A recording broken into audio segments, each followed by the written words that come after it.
Hello சொல்லுங்கள் sir. Hello join பண்ணிட்டாங்களாப்பா? இல்லை sir, இதை வந்து யூடியூப்பில் ஸ்ட்ரீம் ஆகும் சார் லைவாக.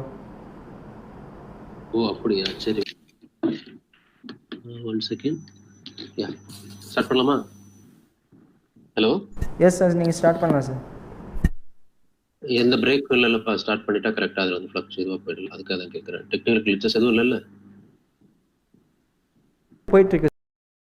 During my college days, I was into UPSC, and from that time, I almost had 3 to 4 interview options. But because of various reasons and family constraints, I was not able to make it to the final round. But still, reserve list of internal options are, but that was a different case. Now, I've been handling UPSC classes for almost 7 to 8 years.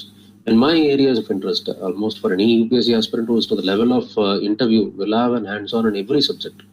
And my areas of interest and my areas of expertise are economy, art and culture, and environment. In these areas, I've written books. In addition, I can handle all the other subjects.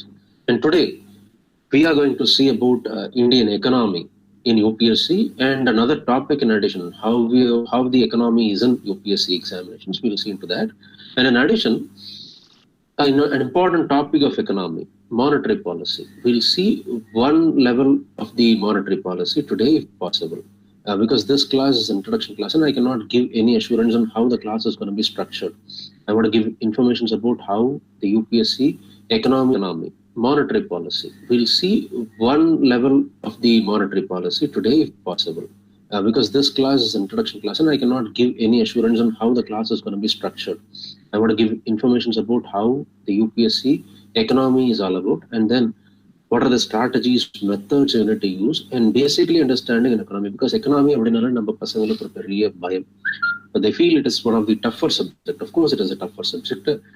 But the thing is, இது வந்து ஒரு elite subject அப்படின்ற ஒரு meaning எப்பயுமே இருக்கும். Because basically when I say history or polity or any other subjects, it is normal subjects, materials ரொம்ப ஈஸியாக கிடைக்குது அப்படின்ற மாதிரி. Even during school times, you would have not gone through Indian economy.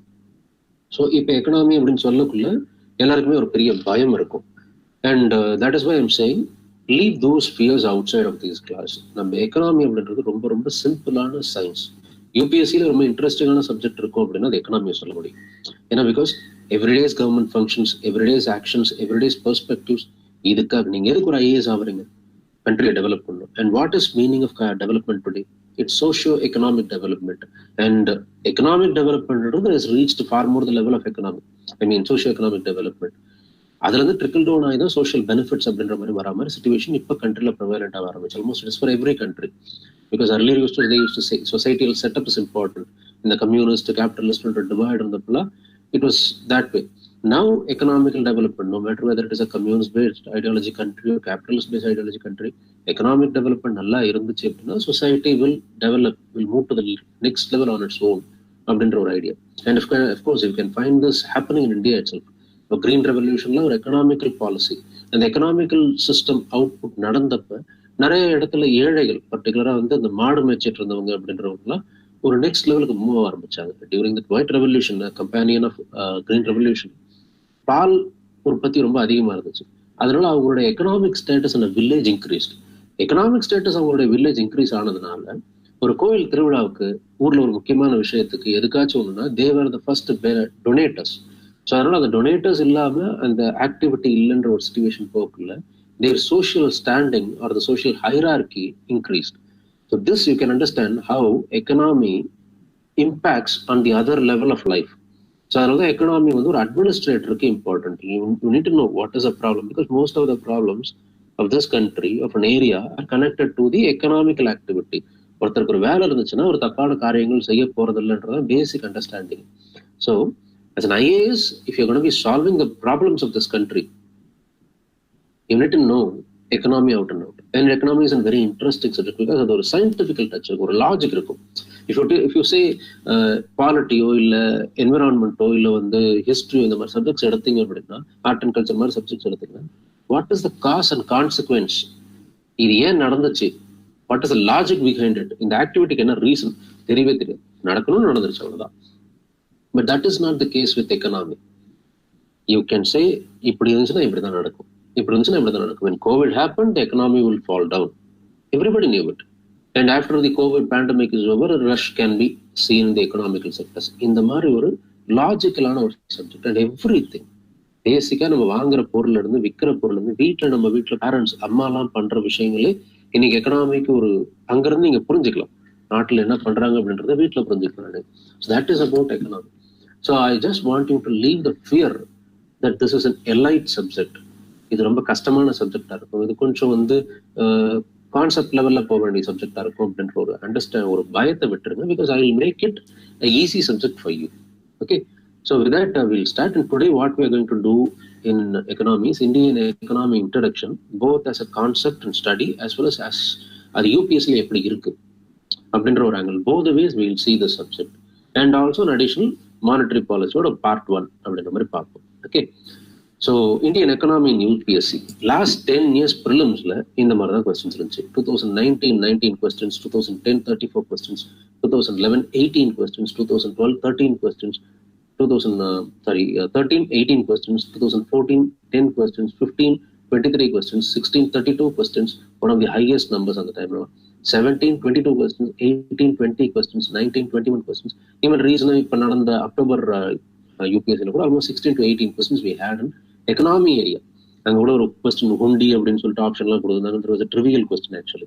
So இந்த மாதிரி இதுல இந்த சைட்ல இருக்கிற number 6 10 18 21 from the bottom up last 4 இயர்ஸ்க்கு போட்டிருக்கிறது வந்து கரண்ட் அஃபேர்ஸ் ரிலேட்டடா யூபிஎஸ்சில எக்கனாமிக் கொஸ்டின்ஸ் எவ்வளவு இருந்துச்சு, அதாவது கான்செப்சுவலா காமனா எல்லா இயருக்குமே படிக்கக்கூடிய ஏரியாஸ் வந்து conventional areas, certain areas which current affairs இன்னைக்கு இப்ப நடந்த விஷயத்தினால அந்த கரண்ட் அஃபேர்ஸ் ஆக்டிவிட்டி திருப்பி ஒரு கொஸ்டினா மார்க் அவுட் பண்றது, இந்த மாதிரி விஷயங்கள்லாம் we will fix it as current areas. So what is conventional areas? ரெகுலரா ஒரு basic understanding the syllabus economy. Current areas என்ன, இப்ப என்ன நடந்துச்சு, இப்ப நடந்ததுனால ஒரு கன்வெக்ஷனல் ஏரியால இந்த கொஸ்டினுக்கு ட்ரிகரா என்ன இருந்துச்சு, இந்த மாதிரி questions current affairs. So current affairs questions வந்து ரீசென்ட் டைம்ல கொஞ்சம் அதிகமாகவே இருக்கு. But last year and before that கொஞ்சம் கம்மியா தான் இருந்துச்சு. கொஞ்சம் அதுக்கு ரீசன்ஸ் வந்து வேரியட் ரீசன்ஸ், கொஸ்டின் கொஞ்சம் ட்ரிக்கி ஆக்கணும் அப்படின்றது. இந்த ஃபாலோவிங் இயர் 2021 முடிச்சுட்டு இந்த 2021ல எழுத போறவங்களுக்கு இட் இஸ் மிட் வே அப்படின்னு சொல்ல முடியும். Because economy is become important area. And எக்கனாமில எல்லாமே வந்து கரண்ட் ரிலேட்டட் அப்படின்ற மாதிரி lot of policies, action forms, lot of institutions இவங்க எல்லாமே பேச ஆரம்பிச்சிருக்காங்க. So these things together will make current area for more எப்படி சொல்றது ஒரு இன்ட்ரெஸ்டிங் ஏரியாவை மாத்திரும். ஒரு நல்ல ஒரு ரோலர் கோஸ்டர் கொடுக்கறதுக்கான possibilities already we can feel it. So இந்த மாதிரி ரோலர் கோஸ்டர் ஏரியாஸ் இருக்கிறதுனால most of the time conventional கொஸ்டினே இங்க இருந்து ட்ரிகறதுக்கான பாசிபிலிட்டிஸ் இருக்கு. At the same time fundamental ஸ்ட்ராங்கா இருக்கணும் அப்படின்ற ஒரு கண்ட்ரிக்கு, அந்த ஃபண்டமெண்டல் ஸ்ட்ராங்கா இருந்துச்சுன்னா country can tide up this pandemic அப்படின்றத understanding. And most of the countries which did come out of pandemic good economical level வந்து ஒரு நல்ல ஃபண்டமெண்டல் ஸ்ட்ராங்கா இருந்தது. ஃபண்டமெண்டல்ஸ் நல்ல ப்ராப்பரான மணி வேல்யூ எல்லாமே இருந்து ரெகுலேட் பண்ணி ஸ்டெபிலைஸ்டா இருந்த கண்ட்ரிஸ். ஸோ அப்போ அந்த மாதிரியான definitions why did they survive அப்படின்னு தெரிஞ்சுக்கணுன்றதுக்காகவே அந்த மாதிரியான டெஃபினேஷன்ஸ்லாம் நம்ம தெரிஞ்சுக்க வேண்டியது இருக்கும். அந்த மாதிரியான பிரின்சிபல்ஸ் தெரிஞ்சுக்க வேண்டியது இருக்கும். So this is have this years economy, அதாவது மிட் லெவல் இருக்கலாம். லைக் 2018 இருந்த மாதிரி 10 இந்த பக்கம் 10 இந்த பக்கம் அப்படின்ற மாதிரி இருக்கலாம். But overall you can understand one thing.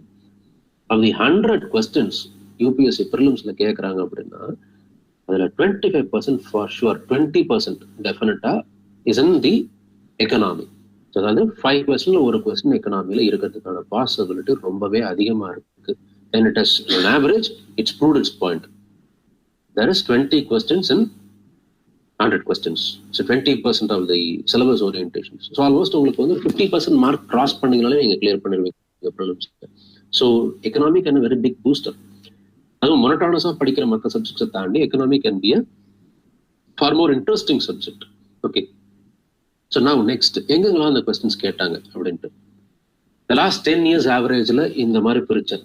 So in my opinion international organisations அப்படின்றது, இன்டர்நேஷனல் ஆர்கனைசேஷன்ஸ்னா நீங்க கேட்குற மாதிரி யுனைடெட் நேஷன்ஸ் அந்த மாதிரி ஆர்கனைசேஷன்ஸ்ல economical organisations, WHO, OECD and IMF organisations அப்படின்னு சொல்லுவோம். இவங்கெல்லாம் இந்த பிளே பார்ட் ஒருத்தவங்க ஒரு ரோல் இருப்பாங்க. இப்போ வேர்ல்டு பேங்க், பிரிட்டன் இன்ஸ்டிடியூஷன்ஸ் அப்படின்னு சொல்லுவாங்க. 2 இன்ஸ்டிடியூஷன்ஸ் ஆக்சுவலாக வேர்ல்டு பேங்க்னு அஃபிஷியலாக சொல்ல மாட்டாங்க. It is international bank for reconstruction and development and international bank developmental assistance bank அப்படின்ற. ஸோ இந்த 2 பேங்க் வந்து they give funds for the developing and poor countries. அதே IMF பார்த்தீங்க அப்படின்னா கேபிட்டல் அக்கௌண்ட்ல இருக்கிற ப்ராப்ளம்ஸை சால்வ் பண்றதுக்காக ஒரு இன்ஸ்டியூஷன். இந்த மாதிரி ஒரு இன்ஸ்டியூஷனுக்கு ஒரு ரோல் இருக்கு. அந்த இன்ஸ்டியூஷன் ஒரு இருக்கு. இந்த இன்ஸ்டியூஷன் ரிப்போர்ட்ஸ் ரிலீஸ் பண்ணுவாங்க. ஈஸ் ஆஃப் டூயிங் பிசினஸ், அந்த மாதிரி எக்ஸெட்ரா என்ன கண்ட்ரி எப்படி இருக்கு, டிஜிட்டல் டிவைட் எப்படி இருக்கு எக்ஸெட்ரா. இந்த ரிப்போர்ட்ஸை யார் ரிலீஸ் பண்றாங்க? சரி, ஃபார் எக்ஸாம்பிள் யுனைடெட் நேஷன்ஸ்ல ஈவன் சிடிஏடின்னு ஒரு எக்கனாமிக் ஆர்கனைசேஷன் இருக்கு. இந்த ரிப்போர்ட்ஸை யார் ரிலீஸ் பண்றா? இந்த ரிப்போர்ட்ஸ்ல என்ன அவுட்கம்ஸ் இருக்கு? இந்த மாதிரியான கொஸ்டின்ஸ் வந்து இன்டர்நேஷனல் ஆர்கனைசேஷன்ஸ்ல வர மாதிரியான questions. And what is international organisations? Next money and banking. As you know, ஜென்ரலா நம்மளுடைய பெர்செப்ஷன் எக்கனாமில மணி அண்ட் பேங்கிங் அப்படின்னா, மணினா கிரெடிட் சப்ளை எப்படி இருக்கு, எப்படி மணி மூவ்மெண்ட் இருக்கு, banking system, banking roles, banking activities, banking policies, பேங்கிங்ல ரெகுலேஷன் ஸ்கீம்ஸ் என்ன, பேங்கிங்கோட அவுட்கம்ஸ் என்ன, எக்ஸெட்ரா. இது எல்லாமே money and banking. Agri and infrastructure, any scheme or policy related to agriculture and infrastructure industry, Indian industry, இது எல்லாமே.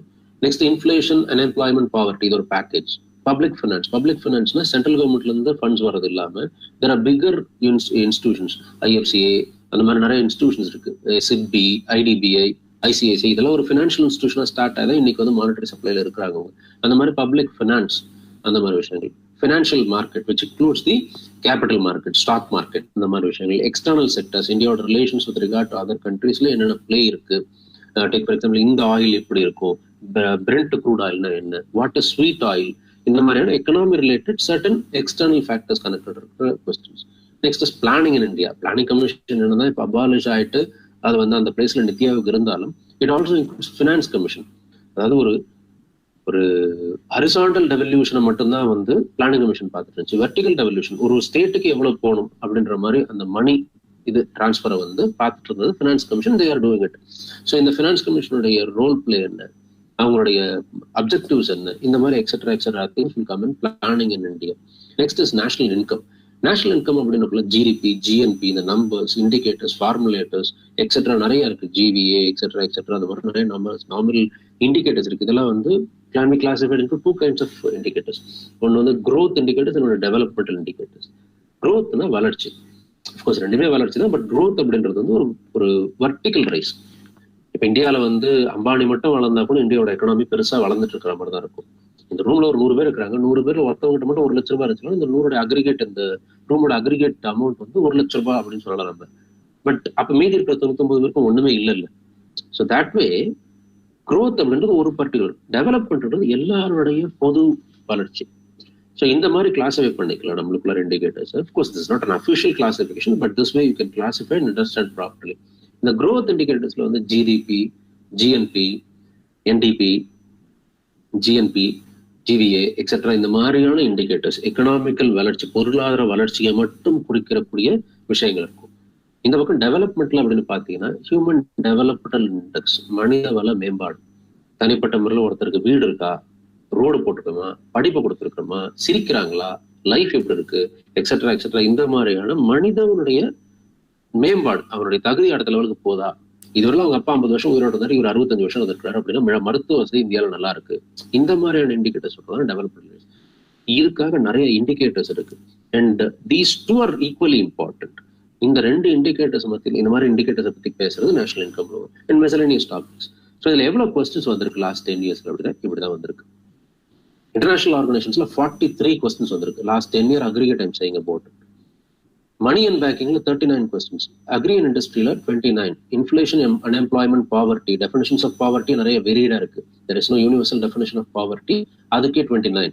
So public finance 18, financial market 12, external sector 16, planning in India 11, national income 9, miscellaneous 8.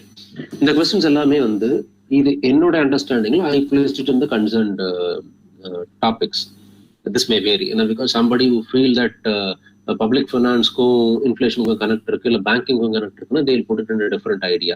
So planning in இந்தியாவுக்கும் public ஃபினான்ஸ்க்கும் connect இருக்கு, planning in இந்தியாவுக்கும் inflation control, unemployment control etcetera these are interrelated topics. But mostly this way it was it. So in a sense or the other, international organizations அப்படின்னு பார்க்குற கொஸ்டின்ஸ்ல அதிகமான weightage இருந்திருக்கு. Next comes money and banking. This is the most interesting conceptual area. So ஏன்னா மொத்த financial setup அப்படின்றது எப்படி இருக்குன்றது இந்த மணி அண்ட் பேங்கிங் ஏரியா படிச்சா புரிஞ்சுக்கலாம். ஸோ அந்த இடத்துல 39 கொஸ்டின்ஸ் இருக்கு. So this was the way in which last 10 years 2010 to 19 or 20 இந்த இயர்க்குள்ளார இப்படிதான் கொஸ்டின்ஸை கேட்டிருக்கிறாங்க, இந்த ரேஷியோல தான் கேட்டிருக்கிறாங்க. So this will help you in finding which topic is very important, which topic is not, in terms of reading. But in terms of attending a class and understanding, every topic is important, because as an IAS administrator, you have to know nook and corner of every economical aspects. What is the sufferings? Okay, what is the problems? Okay, so that is a important aspect. So this way, I will move to the topics directly. So இப்போ உங்களுக்கு வந்து economy எப்படி அப்படின்றது புரிஞ்சிருக்கும், எக்கனாமியோட subject ratio, subject weightage புரிஞ்சிருக்கும். In addition as an advice I will give you one thing. Economy ரொம்ப பிடிச்சி படிங்க, நல்ல இன்ட்ரெஸ்டிங்கான சப்ஜெக்ட், ப்ராப்ளம் சால்விங் சப்ஜெக்ட். நீங்க ஐஏஎஸ் வரீங்க, அந்த ஐஏஎஸ் உடைய மோட்டிவ், டார்கெட் அப்படின்றது எல்லாமே இந்த சப்ஜெக்டை வச்சு நீங்க வந்து ஒரு ஸ்கீமா எடுத்து வரலாம். இந்த மாதிரி ஒரு ப்ராப்ளம் இருக்கு, ஃபார் எக்ஸாம்பிள் ஃபார்ம்ஸ் எல்லாம் பேஸ் பண்ணி நிறைய ப்ராப்ளம்ஸ் ஓடிட்டு இருக்கு இந்தியால. ஸோ ஃபார்ம்ஸ்லால முக்கியமான indicators, what they're saying or what is the பிக்கெஸ்ட்னா அந்த லாலாம் எடுத்து பார்க்க தேவையில்ல. மண்டி அபாலிஷன் அப்படின்றது அந்த லாவோட மோட்டிவ். மண்டினா அந்த இன்டர்மீடியட் மார்க்கெட்ஸ். ஸோ நம்ம கொஸ்டின்ஸ் என்னன்னா, இதை வந்து ஜெனரலா வெளியிலிருந்து பார்த்தா அது ரைட் ராங் அப்படின்றது எல்லாம் இருக்கு. But there are certain secondary problems, இதுவும் நம்ம சேர்த்து சால்வ் பண்ணணும். ஓகேங்களா? எப்பயுமே ஒரு அட்மினிஸ்ட்ரேட்டரா ஒரு பேசிக் அந்த டஃப் எக்கனாமி ஒரு அட்மினிஸ்ட்ரேட்டரா ஆஸ்பயர் பண்றவங்களுக்கு ஒரு அட்வைஸ் நான் கொடுக்குறேன். எப்பயுமே நீங்க ஒரு சொல்யூஷனை கொடுக்க போறீங்க அப்படின்னா, சோசியாலஜில அது 2 கிளாஸவே பண்ணுவாங்க. Direct function, latent and manifest function அப்படின்னு சொல்லுவாங்க. அதாவது மறைமுகமா ஒரு வேலை ஒன்று பண்ணிட்டே இருக்கும். அந்த மாதிரியான விஷயங்கள், அதாவது எப்படின்னா, இப்போ டேக் ஃபார் எக்ஸாம்பிள், நம்ம வந்து ஊர் பக்கத்துல மூட நம்பிக்கை நிறைய விஷயத்த சொல்லுவோம். இதுக்கு கல்யாணம் பண்ணி வச்சா மழை பெய்யுறாங்களே, என்னடா இதெல்லாம் மூட நம்பிக்கை இல்லையா அப்படின்ற மாதிரி. கிரிக்கெட் தான் இந்த நாட்டோட இளைஞர்களை வீணாக்குது அப்படின்ற மாதிரி நிறைய கமெண்ட்ஸ் எல்லாம் கொடுப்போம். அப்கோர்ஸ் அதுக்கு அந்த முதல் ஃபங்க்ஷன் வந்து அவங்க சொல்றதுதான், இந்த மாதிரி இது பண்ணி வச்சா மழை பெய்யும் அப்படின்ற மாதிரி சொல்றதுதான் முதல் ஃபங்க்ஷன், மெயின் ஃபங்க்ஷன் அப்படின்ற மாதிரி. ஆனா அதுல இன்னொரு ஒரு ஃபங்க்ஷன் இருக்கு. என்னன்னா, அந்த ஒரு விஷயத்த நடத்துறதுக்காக அந்த கிராமம் ஒண்ணு சேரும். ஓகே, ஸோ இந்த கிரிக்கெட் மேட்சை பாக்குறதுக்காக அந்த தெருவில் இளைஞர்கள் ஒன்னா சேர்ந்து ஒரு பெரும்பாலா ஜாலியா இருப்பாங்க. இதுதான் மேனிஃபெஸ்ட் அண்ட் லேட்டன் ஃபங்க்ஷன் சொல்லுவாங்க, மறைமுகமான இருக்கக்கூடிய நல்ல விஷயங்கள். நீங்க ஒரு விஷயத்துக்கு தீர்வு கொடுக்க போறீங்க அப்படின்னா, அதாவது தப்புன்னு நினைச்சு அதை எராடிகேட் பண்ணணும்னு நீங்க நினைக்கிறீங்கன்னா, இந்த விஷயத்துக்கும் சேர்த்து நீங்க பதில் சொல்லணும். இப்ப அந்த மூட நம்பிக்கை சொல்லிட்டு இந்த மாதிரிலாம் பண்ணாதீங்க அப்படின்னு சொல்லிட்டீங்கன்னா, ஊர் ஒண்ணு சேர்ந்துச்சுல, அதையும் நீங்க ஸ்டாப் பண்ணிட்டீங்களா? So that way any policy must also look into what was the manifest and latent function that it did. இப்ப நீங்க ஒரு இது தப்புன்னு சொல்றீங்க, அதுக்காக ஒரு பாலிசி போட போறீங்க அப்படின்னா, அந்த தப்புனால நடந்த பல நல்ல விஷயங்கள் உள்ள இருக்கும், அதையும் சேர்த்து யோசிங்க அப்படின்னு சொல்றேன். டேக் ஃபார் எக்ஸாம்பிள், இந்த agriculture policy, agriculture farm acts அப்படின்ட்டு மண்டி அபாலிஷ் பண்ணணும், அஃப்கோர்ஸ் மண்டி அபாலிஷ் பண்ணணும், எக்ஸெட்ரா எக்ஸெட்ரா எக்ஸெட்ரா. வெளியில மக்கள் தனிப்பட்ட முறையில் அவங்களுக்கு நேரடியாக மார்க்கெட்ல வித்துக்கலாம் அப்படின்ற மாதிரிலாம் சொல்லலாம், ரைட், ஓகே. பட் விற்கிறதுக்கு ரேட் தெரியணும் உங்களுக்கு. என்கிட்ட ஒரு 10 கிலோ வெங்காயம் இருக்கு, நான் எந்த ரேட்ல விற்பேன்? எனக்கு அந்த பாயிண்டர் எங்க? நம்ம என்ன சொல்லுவோம், கோயம்பேடு சந்தையில 100 ரூபாய்க்கு வித்துச்சு 1 கிலோ, நான் அவனுக்கு 90 ரூபாய்க்கு கொடுக்குறேன். இந்த பாயிண்டர் இருக்குல்ல, இந்த பாயிண்டர் மண்டி பிளே பண்ணுது. இதை எப்படி யாரு பிளே பண்ண போகுது இதுக்கப்புறம்? So this way there are other intrinsic understanding that you need to come up. So அதனால ஜாலியா படிங்க. Okay, so and another aspect of economic ஸ்டடியில வந்து எல்லா சப்ஜெக்ட்ஸுமே யூபிஎஸ்சி பொறுத்தவரை ஒரு விஷயத்தை நீங்க புரிஞ்சுக்கணும். இந்த சப்ஜெக்ட் ஏன் யூபிஎஸ்சியில் வச்சிருக்காங்க? Why do they want you to study Indian economy? Why do they want you to study Indian history? ஏன் ஜியாகிரபி ஏன் படிக்க சொல்றாங்க? ஏன் பாலிட்டி படிக்க சொல்றாங்க? What is the significant factor of that study? அப்படின்றது தெரிஞ்சுக்கோங்க. Particularly, there are committees which have been set up. இந்த அகர்வால் கமிட்டி எக்ஸெட்ரா எக்ஸெட்ரா அப்படின்னு சொல்லிட்டு நிறைய கமிட்டிஸ் எல்லாம் போட்டு நிறைய ஸ்ட்ரீம்லைன் பண்ணாங்க சிலபஸ். இந்த கமிட்டிஸ் சில ரெக்கமெண்டேஷன்ஸ் கொடுத்தாங்க, அந்த ரெக்கமெண்டேஷன்ஸ் படி சிலபஸ் மாறுச்சு. ஸோ இந்த மாதிரி ஒரு ரிக்குவயர்மெண்ட் இருக்கு ஃபீல்டுல, அதனால இந்த மாதிரியான சப்ஜெக்ட்ஸ் நீங்க நல்லா படிச்ச பசங்களை எடுக்கணும் அப்படின்னு சொல்றாங்கன்னா, என்ன மாதிரியான ரிக்குவயர்மெண்ட்ஸ் ஃபீல்ட்ல இருக்கு, இந்த ரிப்போர்ட்ஸ் என்ன சொன்னாங்க அப்படின்றத புரிஞ்சுக்கிட்டீங்கன்னா, அந்த சப்ஜெக்டை ஏன் வச்சாங்க, அந்த சப்ஜெக்டுடைய motive behind the studying that subject by UPSC, they want why, what is reason for you to study that சப்ஜெக்ட்னு யூபிஎஸ்சி யோசிக்கிறாங்கன்றத புரிஞ்சுக்க முடியும். And how the way in which the questions will be ஆஸ்க்ட்னு புரிஞ்சுக்க முடியும். Okay, so as I said, UPSC ஒரு inevitable subject for policy formulation, understanding the basic problems, everything, etc. History எடுத்து பாருங்க, இந்த நாட்டோட ஹெரிட்டேஜ் அண்ட் கல்ச்சரை புரிஞ்சுக்கல அப்படின்னா, how can you understand the different complexities of this country, struggles of this country? Geography likewise, அட்மினிஸ்ட்ரேஷனுக்கு முக்கியம் geography. உத்தரகாண்ட்ல இப்போ flats இருந்துச்சு, அந்த இடத்துல என்ன மாதிரி பாலிசிஸ் போடணும்னு அந்த ஜியாகிரபி தெரிஞ்சா போட்டுருக்கலாம் நம்ம. ஓகே, ஏன்னா அது ஒரு ஹில்லி ப்ரோன் ஏரியா, அந்த இடத்துல வந்து ஒரு ஐசோஸ்டெசிக் ப்ராப்ளமா இருக்கு அந்த ஹில்ஸ்க்கு, இந்த மாதிரிலாம் தெரிஞ்சுன்னா that the formulation, administrative mechanism would have been different. So this way, there is a significant factor for every subject. Suddenly, environmental taniya adutha importance ko karamastanga UPSC. It was a part of geography earlier. Why? Because environmental problems. சுத்தி நம்ம நடந்துட்டு இருக்கு. We have to understand the realities of complexity of 21st century. அதுக்கேற்ற மாதிரி policies போடணும். அப்ப environment இருக்க முதல்ல என்விரான்மெண்ட் புரிஞ்சுக்கோங்க, அப்பதான் பாலிசி போட முடியும். This is the understanding. Okay, why you are studying a subject, what is the significance of that subject அப்படின்றத யூபிஎஸ்சி லென்ஸ் வழியா புரிஞ்சுக்கிட்டீங்க அப்படின்னா அதுல எந்த ஏரியால நம்ம கொஸ்டின் கேட்போம். Everything will be interesting. ஒரு சப்ஜெக்ட்ல வந்துட்டீங்க அப்படின்னா படிக்கிறதுக்கு ரொம்ப ஜாலியா இருக்கும். நம்ம பிஹெச்டி பண்ண போறது இல்லை, நாங்க பண்ண தப்புகள். ஸோ இதை பிஹெச்டி பண்றதை நினைச்சிட்டு என்னென்னமோ படிக்க ஆரம்பிச்சிட்டோம். அதெல்லாம் இல்லை. This is what you need to study அப்படின்றது அந்த யூபிஎஸ்சி லென்ஸ் வச்சு பார்த்தீங்கன்னா புரிஞ்சுக்கலாம். அந்த லென்ஸை புரிஞ்சுக்கணும் அப்படின்னா go for these kinds of committees, reports, recommendations etcetera. அதெல்லாம் ஒரு தடவை லைட்டாக பார்த்துருங்க. அந்த டைம்ல அந்த நியூஸஸ் ஏன் இது வேணும் அப்படின்னு சொன்னா so this way. Okay, so I directly go to economy. Economy first டைரக்டா போறதுக்கு ஒரு சின்ன ஒரு ஒரு பேசிக் ஃபவுண்டேஷன் நான் ஆல்ரெடி சொன்னது உங்ககிட்ட. I will not make the subject tougher. I try to make it as simple as possible in common man's language அப்படின்னு சொன்னேன். அதுதான் ஸ்டார்ட் பண்ண போறேன்.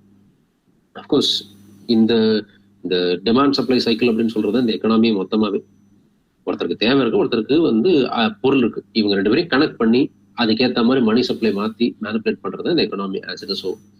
ஸோ இதை சிம்பிளா சொன்னா அப்படின்னா இதுக்கான மொத்த சொசைட்டியல் செட்டப் தான் இந்த central banks, banking management systems etcetera etcetera etcetera. That way what is money அப்படின்ற கொஸ்டின்ல தான் நம்ம ஆரம்பிப்போம். மணினா என்ன, பணம் அப்படின்னா என்ன அப்படின்ட்டு.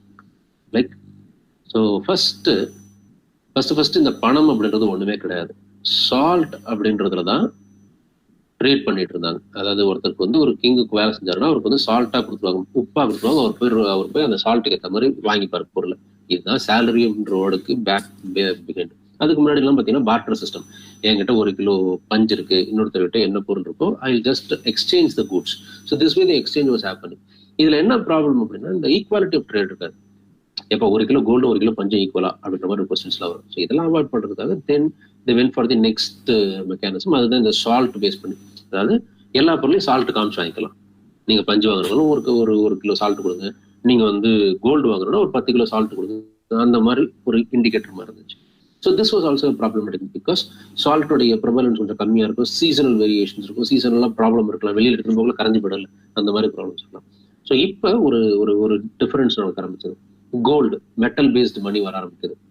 என்கிட்ட கோல்டு இவ்வளவு காயின்ஸ் இருக்கு, அந்த காயின்ஸ்க்கு ஏற்ற மாதிரி பொருள் வாங்கிக்கலாம் அப்படின்ற மாதிரி போகுது. இப்போ வந்து ஒரு ப்ராப்ளம் இருக்கு. என்ன அப்படின்னா நான் வந்து ஒரு மார்க்கெட்டுக்கு போறேன், இல்லை நான் ஒரு வெளியூருக்கு போறேன், அங்க நான் ஒரு பொருளை பாக்குறேன், அந்த பொருளை வாங்கணும்னு ஆசைப்படுறேன். கோல்டு நான் வந்து அவ்வளவு வச்சிருக்க முடியுமா, ரொம்ப காஸ்ட்லியான பொருளா இருக்கு. ஸோ அப்போ என்ன, அவ்வளவு கோல்டு நான் பொருள் டிராவலா எடுத்துன்னு போறது ரிஸ்க், நான் கையில வச்சிருக்கிறது ரிஸ்க், கையில வச்சிருக்கவும் முடியாது என்னால அப்படின்னு. ஸோ அப்போ என்ன சொல்றேன், கோல்டு வந்து நான் இந்த பொருள் நான் வாங்கிக்கிறவங்கிட்ட I will buy this product from you with my gold. But நான் கோல்டு என்கிட்ட இல்ல, கோல்டு வந்து என் வீட்டுல இருக்கு. ஓகே, ஸோ என் வீட்டுக்கு வந்து கோல்டு நீ வாங்கிக்கோ அப்படின்னு சொல்லிட்டு நான் சொல்றேன். ஓகே, அந்த இவர்கிட்ட. ஸோ இப்போ என்னன்னா இதுல என்ன பெனிஃபிட்ஸ்னா, I am going to person, அவர்கிட்ட ஒரு பொருள் வாங்குறேன். டேக் ஃபார் எக்ஸாம்பிள் ஒரு 100 மூட்டை அரிசி வாங்குறேன், அவர்கிட்ட நான் வந்து கோல்டு நீ வந்து என் வீட்டில் வாங்கிக்கோ அப்படின்னு சொல்றேன். அதுக்காக ஒரு பேப்பர் மாதிரி ஒன்று கொடுத்துருவேன் அவர்கிட்ட, நான் தான் உங்ககிட்ட வாங்கினேன் அப்படின்னு சொல்லிட்டு கீழே சைன் போட்டு கொடுத்துருவேன். This is have initial currency started. Reserve என்கிட்ட இருக்கு, அந்த ரிசர்வ் வந்து ஒரு பேப்பரா மாத்தி ஒரு ஃபியட் மணியா மாத்தி எடுத்துட்டு போயிட்டு ஒருத்தர்கிட்ட கொடுக்குறேன், நீ வந்து வாங்கிக்கோ. This is what is happening even till now. நீங்க உங்களுடைய 100 rupees நோட்ஸோ இல்ல கரன்சி நோட்ஸ் கையில ஏதாச்சும் இருந்தா எடுத்து பாருங்க, கீழே அதுல கவர்னர் சைன் போடுறதுக்கு மேல என்ன எழுதியிருக்காரு, I promise to pay the bearer the sum of ₹100. அப்படின்னா என்ன அர்த்தம், இந்த பேப்பரை வச்சிருக்கிறவருக்கு I am going to pay ₹100 அப்படின்னு. அப்போ then that is not 100 rupees, right? Something else is 100 rupees. அது எங்க இருக்கு அந்த 100 rupees? நாளைக்கு ரிசர்வ் பேங்க் கவர்னர் பார்த்து சார் நீங்க சொல்லிருக்கீங்களா கொடுங்க அப்படின்னு கேட்டா எங்க இருக்கு அப்படின்னு சொல்லுவாருன்னா, அந்த ரிசர்வ், அந்த 100 rupee ரிசர்வ் பேங்கோட ரிசர்வ்ல இருக்கு. ஓகே, அப்போ உண்மையான வர்த்து, அந்த 100 rupeesக்கான வர்த்து அங்கதான் இருக்கு, நீங்க கையில வச்சிருக்கிறது வெறும் பேப்பர். ஓகே, இப்படிதான் கரன்சி வந்துச்சு. ஸோ இது எப்படி அப்படின்னா, லைக் டு சே இங்க எடுத்துட்டு மூவ் பண்ணணும் அப்படின்னா, டேக் ஃபார் எக்ஸாம்பிள் இப்போ என்கிட்ட 1 kg கோல்டு இருக்கு. ஓகே, நான் வந்து என்ன பண்றேன், அதை ஒரு பேப்பரா மாத்துறேன். ஒரு பேப்பரா மாத்திரனே 1 kg கோல்டுடைய அந்த பேப்பருடைய மதிப்பு என்ன, 1 kg ஆஃப் கோல்டுடைய வர்த்தை எடுத்து அந்த பேப்பர் உடைய worth. Okay, 1 kg gold. So இப்போ இது ஒரு பேப்பர் மட்டும் நான் ஈஸியா பேக்கெட்ல வச்சுட்டு போயிட்டு இருக்கிறேன். இப்போ இன்னொரு ப்ராப்ளம் என்னன்னா, எனக்கு ஒரு பேப்பராகவே இருக்கிறதுனால என்னால வந்து அந்த ஒரு பேப்பருக்கு உண்டான மதிப்புக்கான பொருள் தான் வாங்க முடியும். லைக் ஃபார் எக்ஸாம்பிள் அந்த பேப்பர் இப்போ நான் வந்து 50 கிலோ பருப்பும் 50 கிலோ அரிசியும் வாங்கணும்னு நினைக்கிறேன். ஆனா என்னால முடியாது. ஏன்னா இது ஒரு வியாபாரி, இது ஒரு வியாபாரி. ஒருத்தர்கிட்ட இருந்தா நான் வாங்க வேண்டியது இருக்கும். either I should buy 100 kg of rice or 100 kg of dal because I do not have 2 papers. So இப்போ அதனால என்ன பண்றேன், இப்போ 2 பேப்பர் ஆகிட்டா ஒரு பேப்பருடைய மதிப்பு என்ன, 500 ஆகுதா? Okay, so this is called monetisation. இந்த மொத்த ப்ராசஸ் இருக்குல்ல, பேப்பர்ஸ் இன்க்ரீஸ் பண்ணி இது பண்றோமே, அதுக்கு பேர் monetisation. This is monetisation. So பேப்பருடைய வேல்யூ, பேப்பருடைய நம்பர்ஸ் இன்க்ரீஸ் ஆகுக்குள்ள ஒரு பேப்பருடைய மதிப்பு என்ன ஆகுது, குறைதா? Right. If it is going to be 4 papers, it is going to be 250 grams. If it is going to be 10 papers, it is going to be just 100 grams. Each paper உடைய worth 100 grams மட்டும்தான். So இந்த process பேர் தான் monetisation. அதாவது ஒரு KG கோல்டுன்ற ஒரு metal, ஒரு ரிசர்வை மணியா எப்படி நான் மாத்திருக்கிறேன், கரன்சியா எப்படி மாத்திருக்கிறேன், நம்பர்ஸ் ஆட் பண்ணி பேப்பர்ஸ். ஸோ இப்போ ஒரு பேப்பருடைய மதிப்பு 100 rupees அப்படின்ற மாதிரி, 100 grams அப்படின்ற மாதிரி மாறிடுச்சு. இது அப்படி ரிவர்ஸ்ல பண்ணோம் அப்படின்னா அதுக்கு பேர் தான், அதாவது பேப்பர்ஸ் நிறைய 10 பேப்பர் போட்டது பதிலாக நம்ம வந்து 4 பேப்பர்ஸ் ஆக்கணும் அப்படின்னா 6 பேப்பர்ஸ் வாங்கி நம்ம எடுத்துப்பட்டோம், தூக்கி வெளியில போட்டோம். So this process is really called as demonetisation. இந்தியாவில் வந்து ரீமானிட்டைசேஷன். ஒரு பேப்பர் மேல இன்னொரு பேப்பர் கொடுத்துருக்காங்க. அப்கோர்ஸ் அந்த ப்ராசஸ்ல இன்டர்னோட டிமானிட்டைசேஷன் நடந்துச்சு. 1500 நோட்ஸ் வேணான்னு சொல்லி தூக்கி போட்டுட்டு அந்த இடம் வரலாம், அதுக்கு பேர் demonetisation. Okay, but still as a whole it is a remonetisation process. So இப்போ இந்த 1 kg ஆஃப் கோல்டு இருக்குல்ல, இது வந்து என் கிட்ட இருந்த கோல்டு பக்கத்து கண்ட்ரி கிட்ட 10 kg இருக்கு. டேக் ஃபார் எக்ஸாம்பிள் அவன் யூஎஸ்ன்னு வச்சுப்போம். அவன் வந்து 10 பேப்பரா பிரிக்கிறான் அந்த 10 கோல்டு. அப்ப என்ன, ஒரு பேப்பருடைய மதிப்பு என்ன, 1 kg. ஸோ இப்போ இவங்கிட்ட ஒரே ஒரு பேப்பர் எனக்கு கிடைச்சு நான் இடத்துல வந்து இங்க ஏன் ரிசர்வ்ல போட்டேன் அப்படின்னா அந்த ஒரு பேப்பருடைய மதிப்பு எவ்வளோ, 1 kg. அப்ப 1 kg plus 1 kg already have 2 kg ஆயிடுதா? இந்த மாதிரி ப்ராசஸ்க்கு பேர் தான் foreign reserve management, forex reserve அப்படின்னு சொல்லலாம். இப்போ புரியுது உங்களுக்கு? ஸ்டெப் பை ஸ்டெப்பா இங்கிருந்து நம்ம சின்னதா பேச ஆரம்பிச்சு ஃபாரெக்ஸ்ன்ற வேர்டெல்லாம் பேச ஆரம்பிச்சிட்டோம். எல்லைட் வேர்ட்ஸ் வந்துருச்சு உள்ள நம்மளுக்கு. This is have economy is. This is have economy is. Concept பார்த்தா ரொம்ப சிம்பிளா இருக்கிற மாதிரி இருக்கும். அது கொடுக்குற அந்த வேர்ட்ஸ், நேமிங்ஸ், கன்வெக்ஷன்ஸ் ரொம்ப பெருசா இருக்கிற மாதிரி இருக்கும். That is what I want you to understand. This is a very simple subject, right? So இப்போ இந்த ஒரு பேப்பர் வந்துருக்குது. ஸோ இப்போ இந்த ஒரு பேப்பருடைய மதிப்பு நான் போயிட்டு அந்த கண்ட்ரிகிட்ட கேட்கணும். அவங்க கேட்டால் அவங்ககிட்ட ஒரு 1 kg கோல்டு அந்த கவர்னர் கொடுக்குறான்னு. ஸோ திஸ் வே இன்னொரு கண்ட்ரி கிட்ட இருந்து எனக்கு இன்னொரு பேப்பர் வருது. ஓகே, அந்த வேல்யூ, அந்த பேப்பருடைய மதிப்பு 500 grams வச்சுப்போம். டேக் ஃபார் எக்ஸாம்பிள் 500 grams வச்சுப்போம். ஸோ இப்போ வந்து 2.5 kg கோல்டு வந்துருச்சு. இப்போ as it is 10 பேப்பர் தான் இருக்கு என்கிட்ட. But as these two came in slowly the value has increased. அதாவது இதுக்கு முன்னாடி 1 kg 10 பிரிக்கக்குள்ள 100 இருந்துச்சா, இப்ப 2.5 kgs வந்துருச்சு என்கிட்ட because of the external current flow. 2.5/10 எவ்வளவு வருது நம்மளுக்கு, 250 கிராம்ஸ்க்கு ரைஸ் ஆயிடுச்சு ஒரு பேப்பர்ல.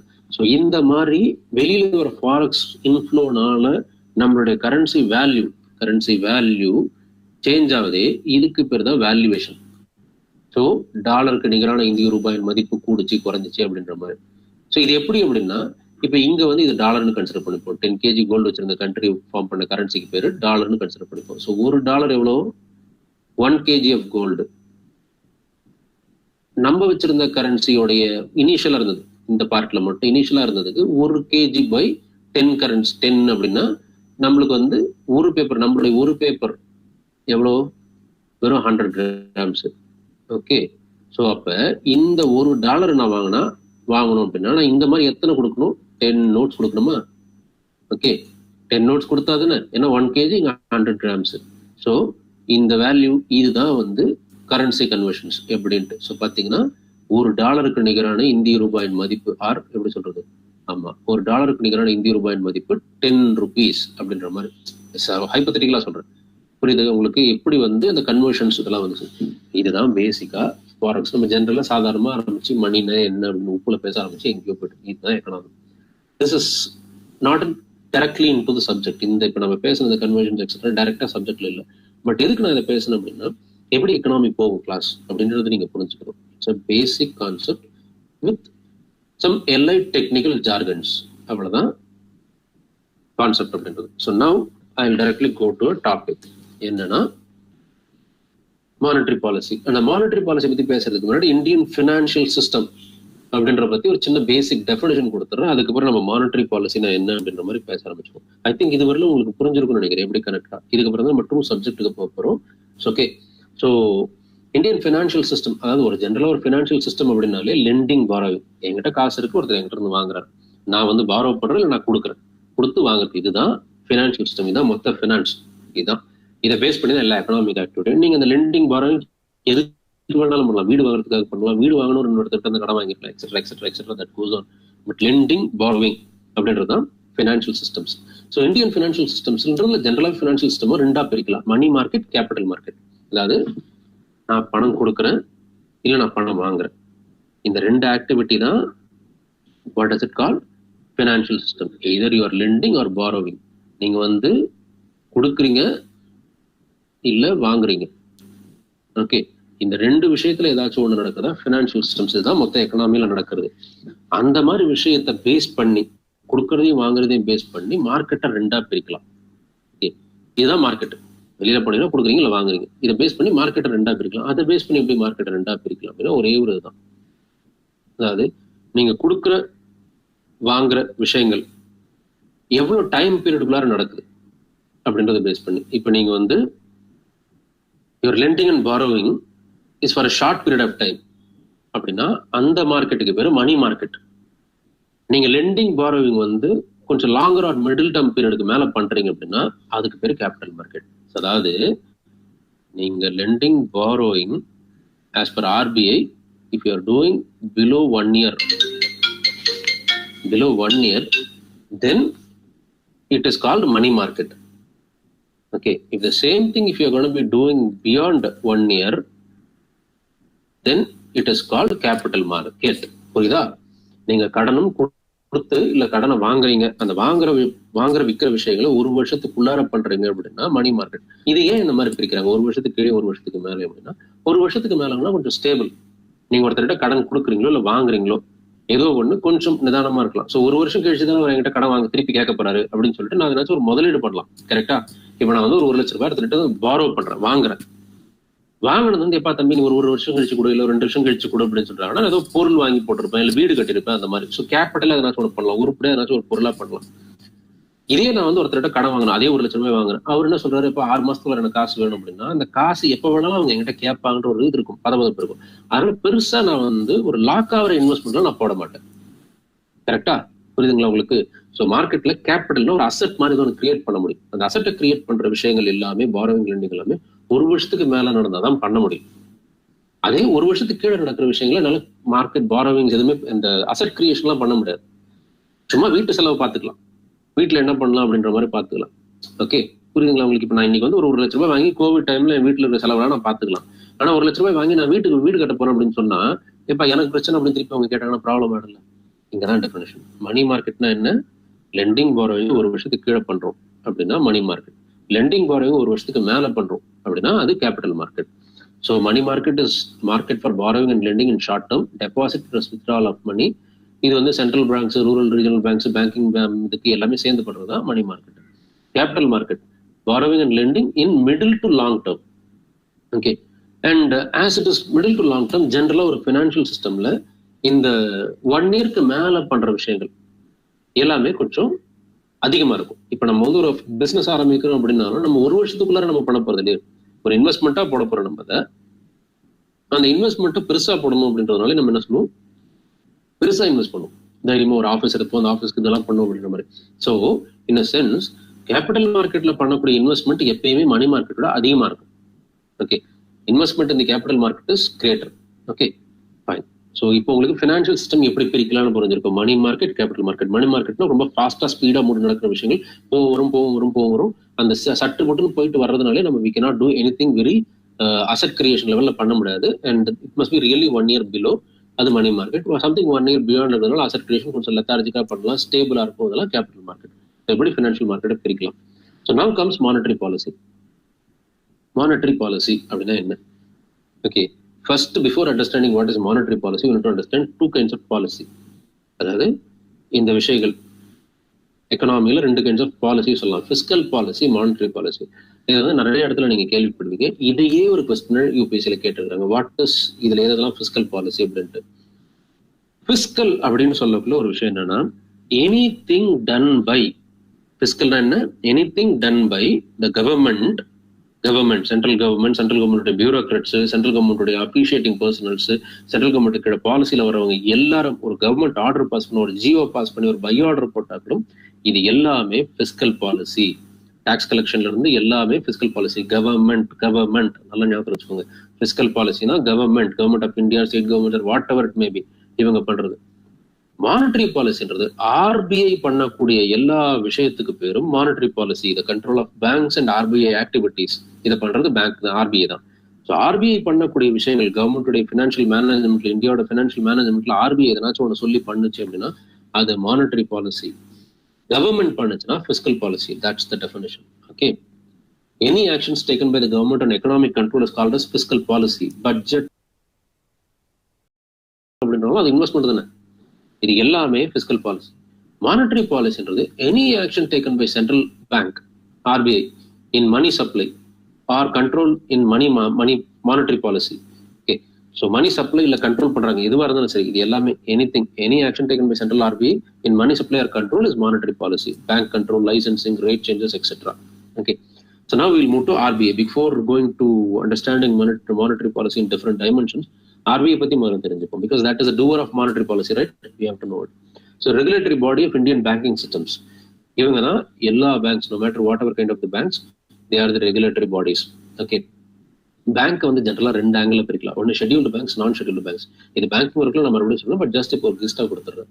ஷெட்யூல்டு பேங்க்ஸ் அப்படின்னா ஆர்பிஐயோட ஷெட்யூல் பி அப்படின்ற ஒரு கிளாசிபிகேஷன் இருக்கும். அதுல நோட் பண்ணிருக்கிற பேங்க்ஸ்க்கு பேர்லாம் ஷெட்யூல்டு பேங்க்ஸ். அதுல இல்லாத பேங்க்ஸ்லாம் நான் ஷெட்யூல்டு பேங்க்ஸ். இந்த ஷெட்யூல்டு பேங்க்ஸ்க்கு நிறைய பெனிஃபிட்ஸ் இருக்கு. அவங்க வந்து செக் கொடுக்கலாம், செக்கை வந்து ஜென்ரல் இதுல டிரான்ஸ்ஃபர்ஸ் எல்லாம் எடுத்துப்பாங்க, அந்த மாதிரி நிறைய பெனிஃபிட்ஸ் இருக்கு. That is scheduled banks. அப்படின்னா என்னன்னு நம்ம பின்னாடி பேங்கிங் பார்க்கலாம், பட் ஜஸ்ட் அது.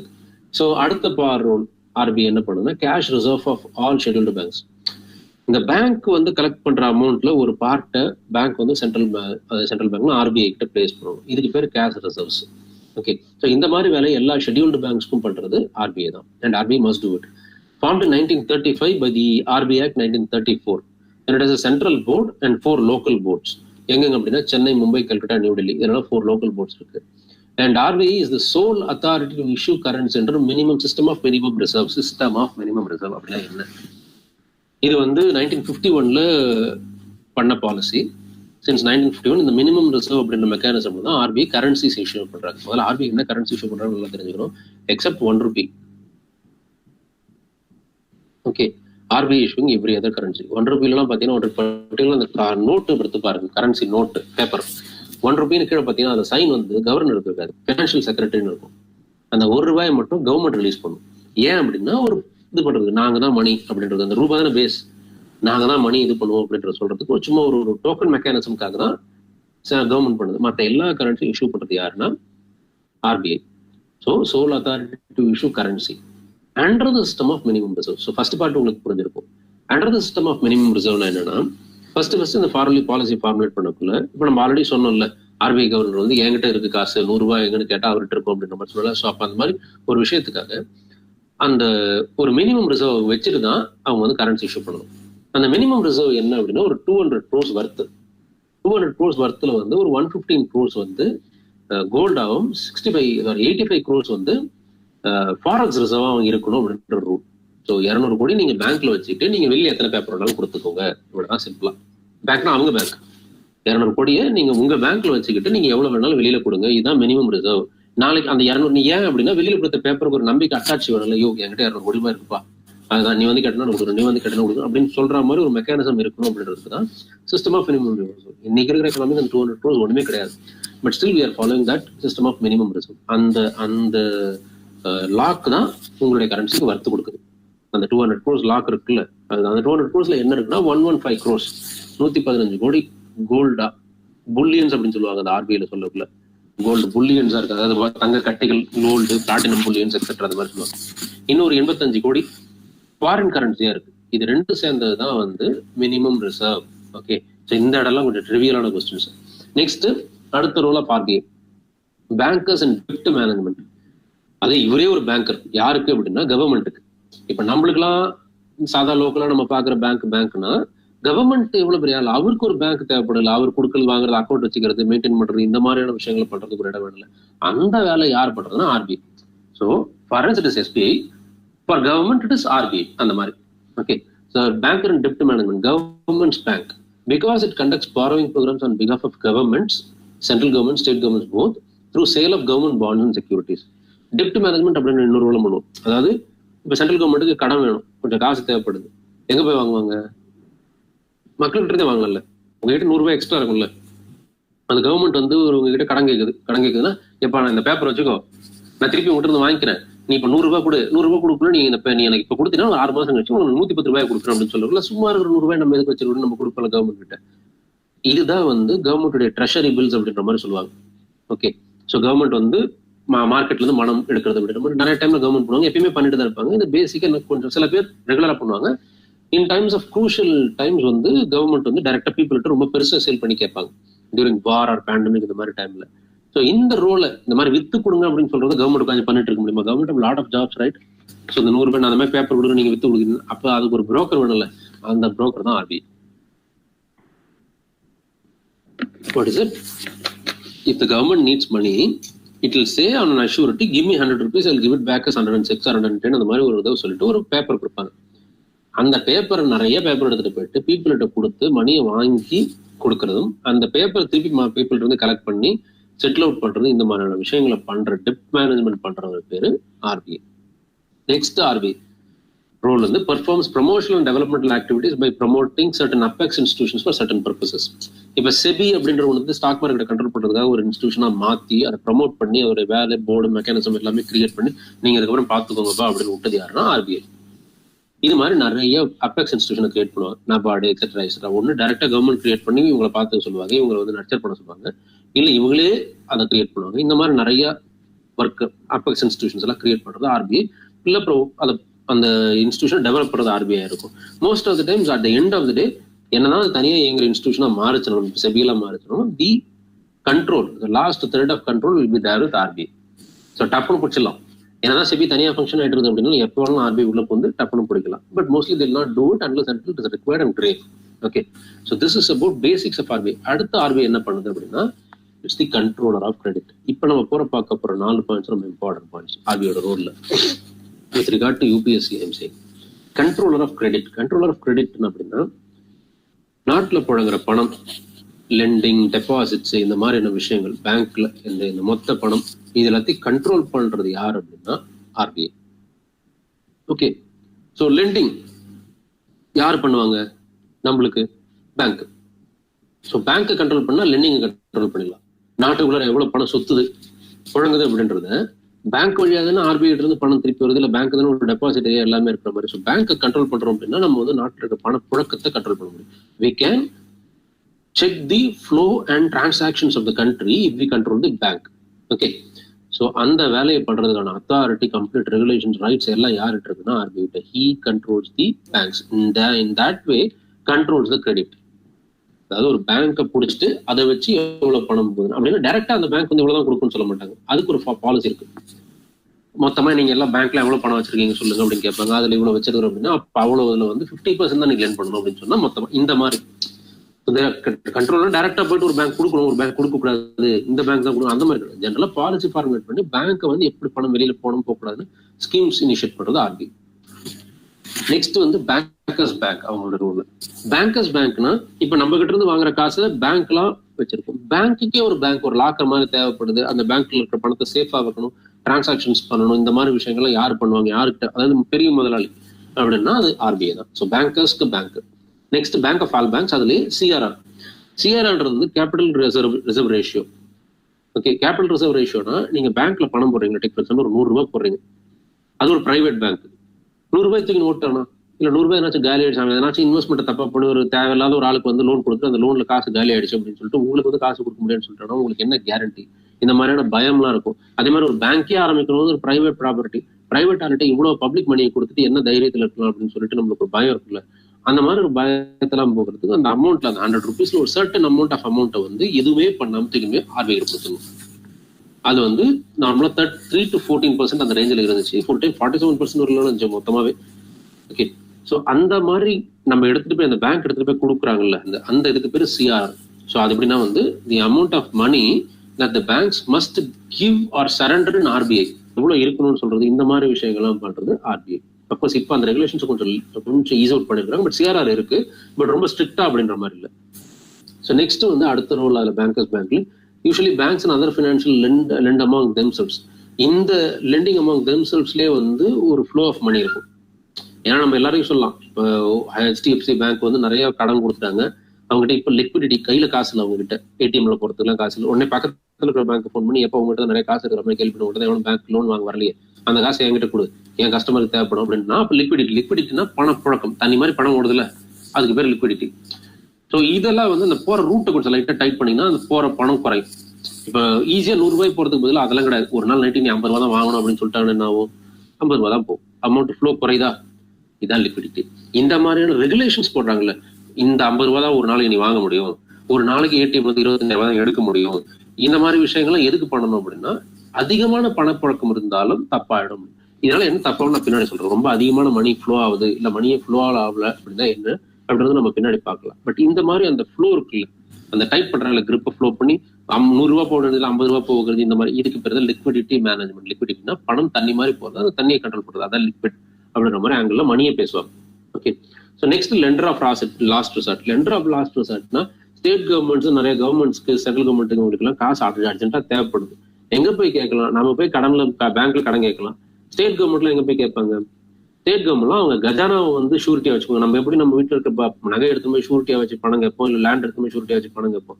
அது மாதிரி அவங்களுடைய கஜானா, அந்த கஜானாவுக்கு பேர் consolidated fund. Consolidated fund of India or consolidate fund of the state, அந்த மாதிரி பேர் இருக்கு. அந்த கன்சாலிடேட் ஃபண்டை வந்து ஒரு அத்தாட்சியை கொடுத்து அதுக்கு மேல பணம் வாங்குவாங்க. So there lender of last resort.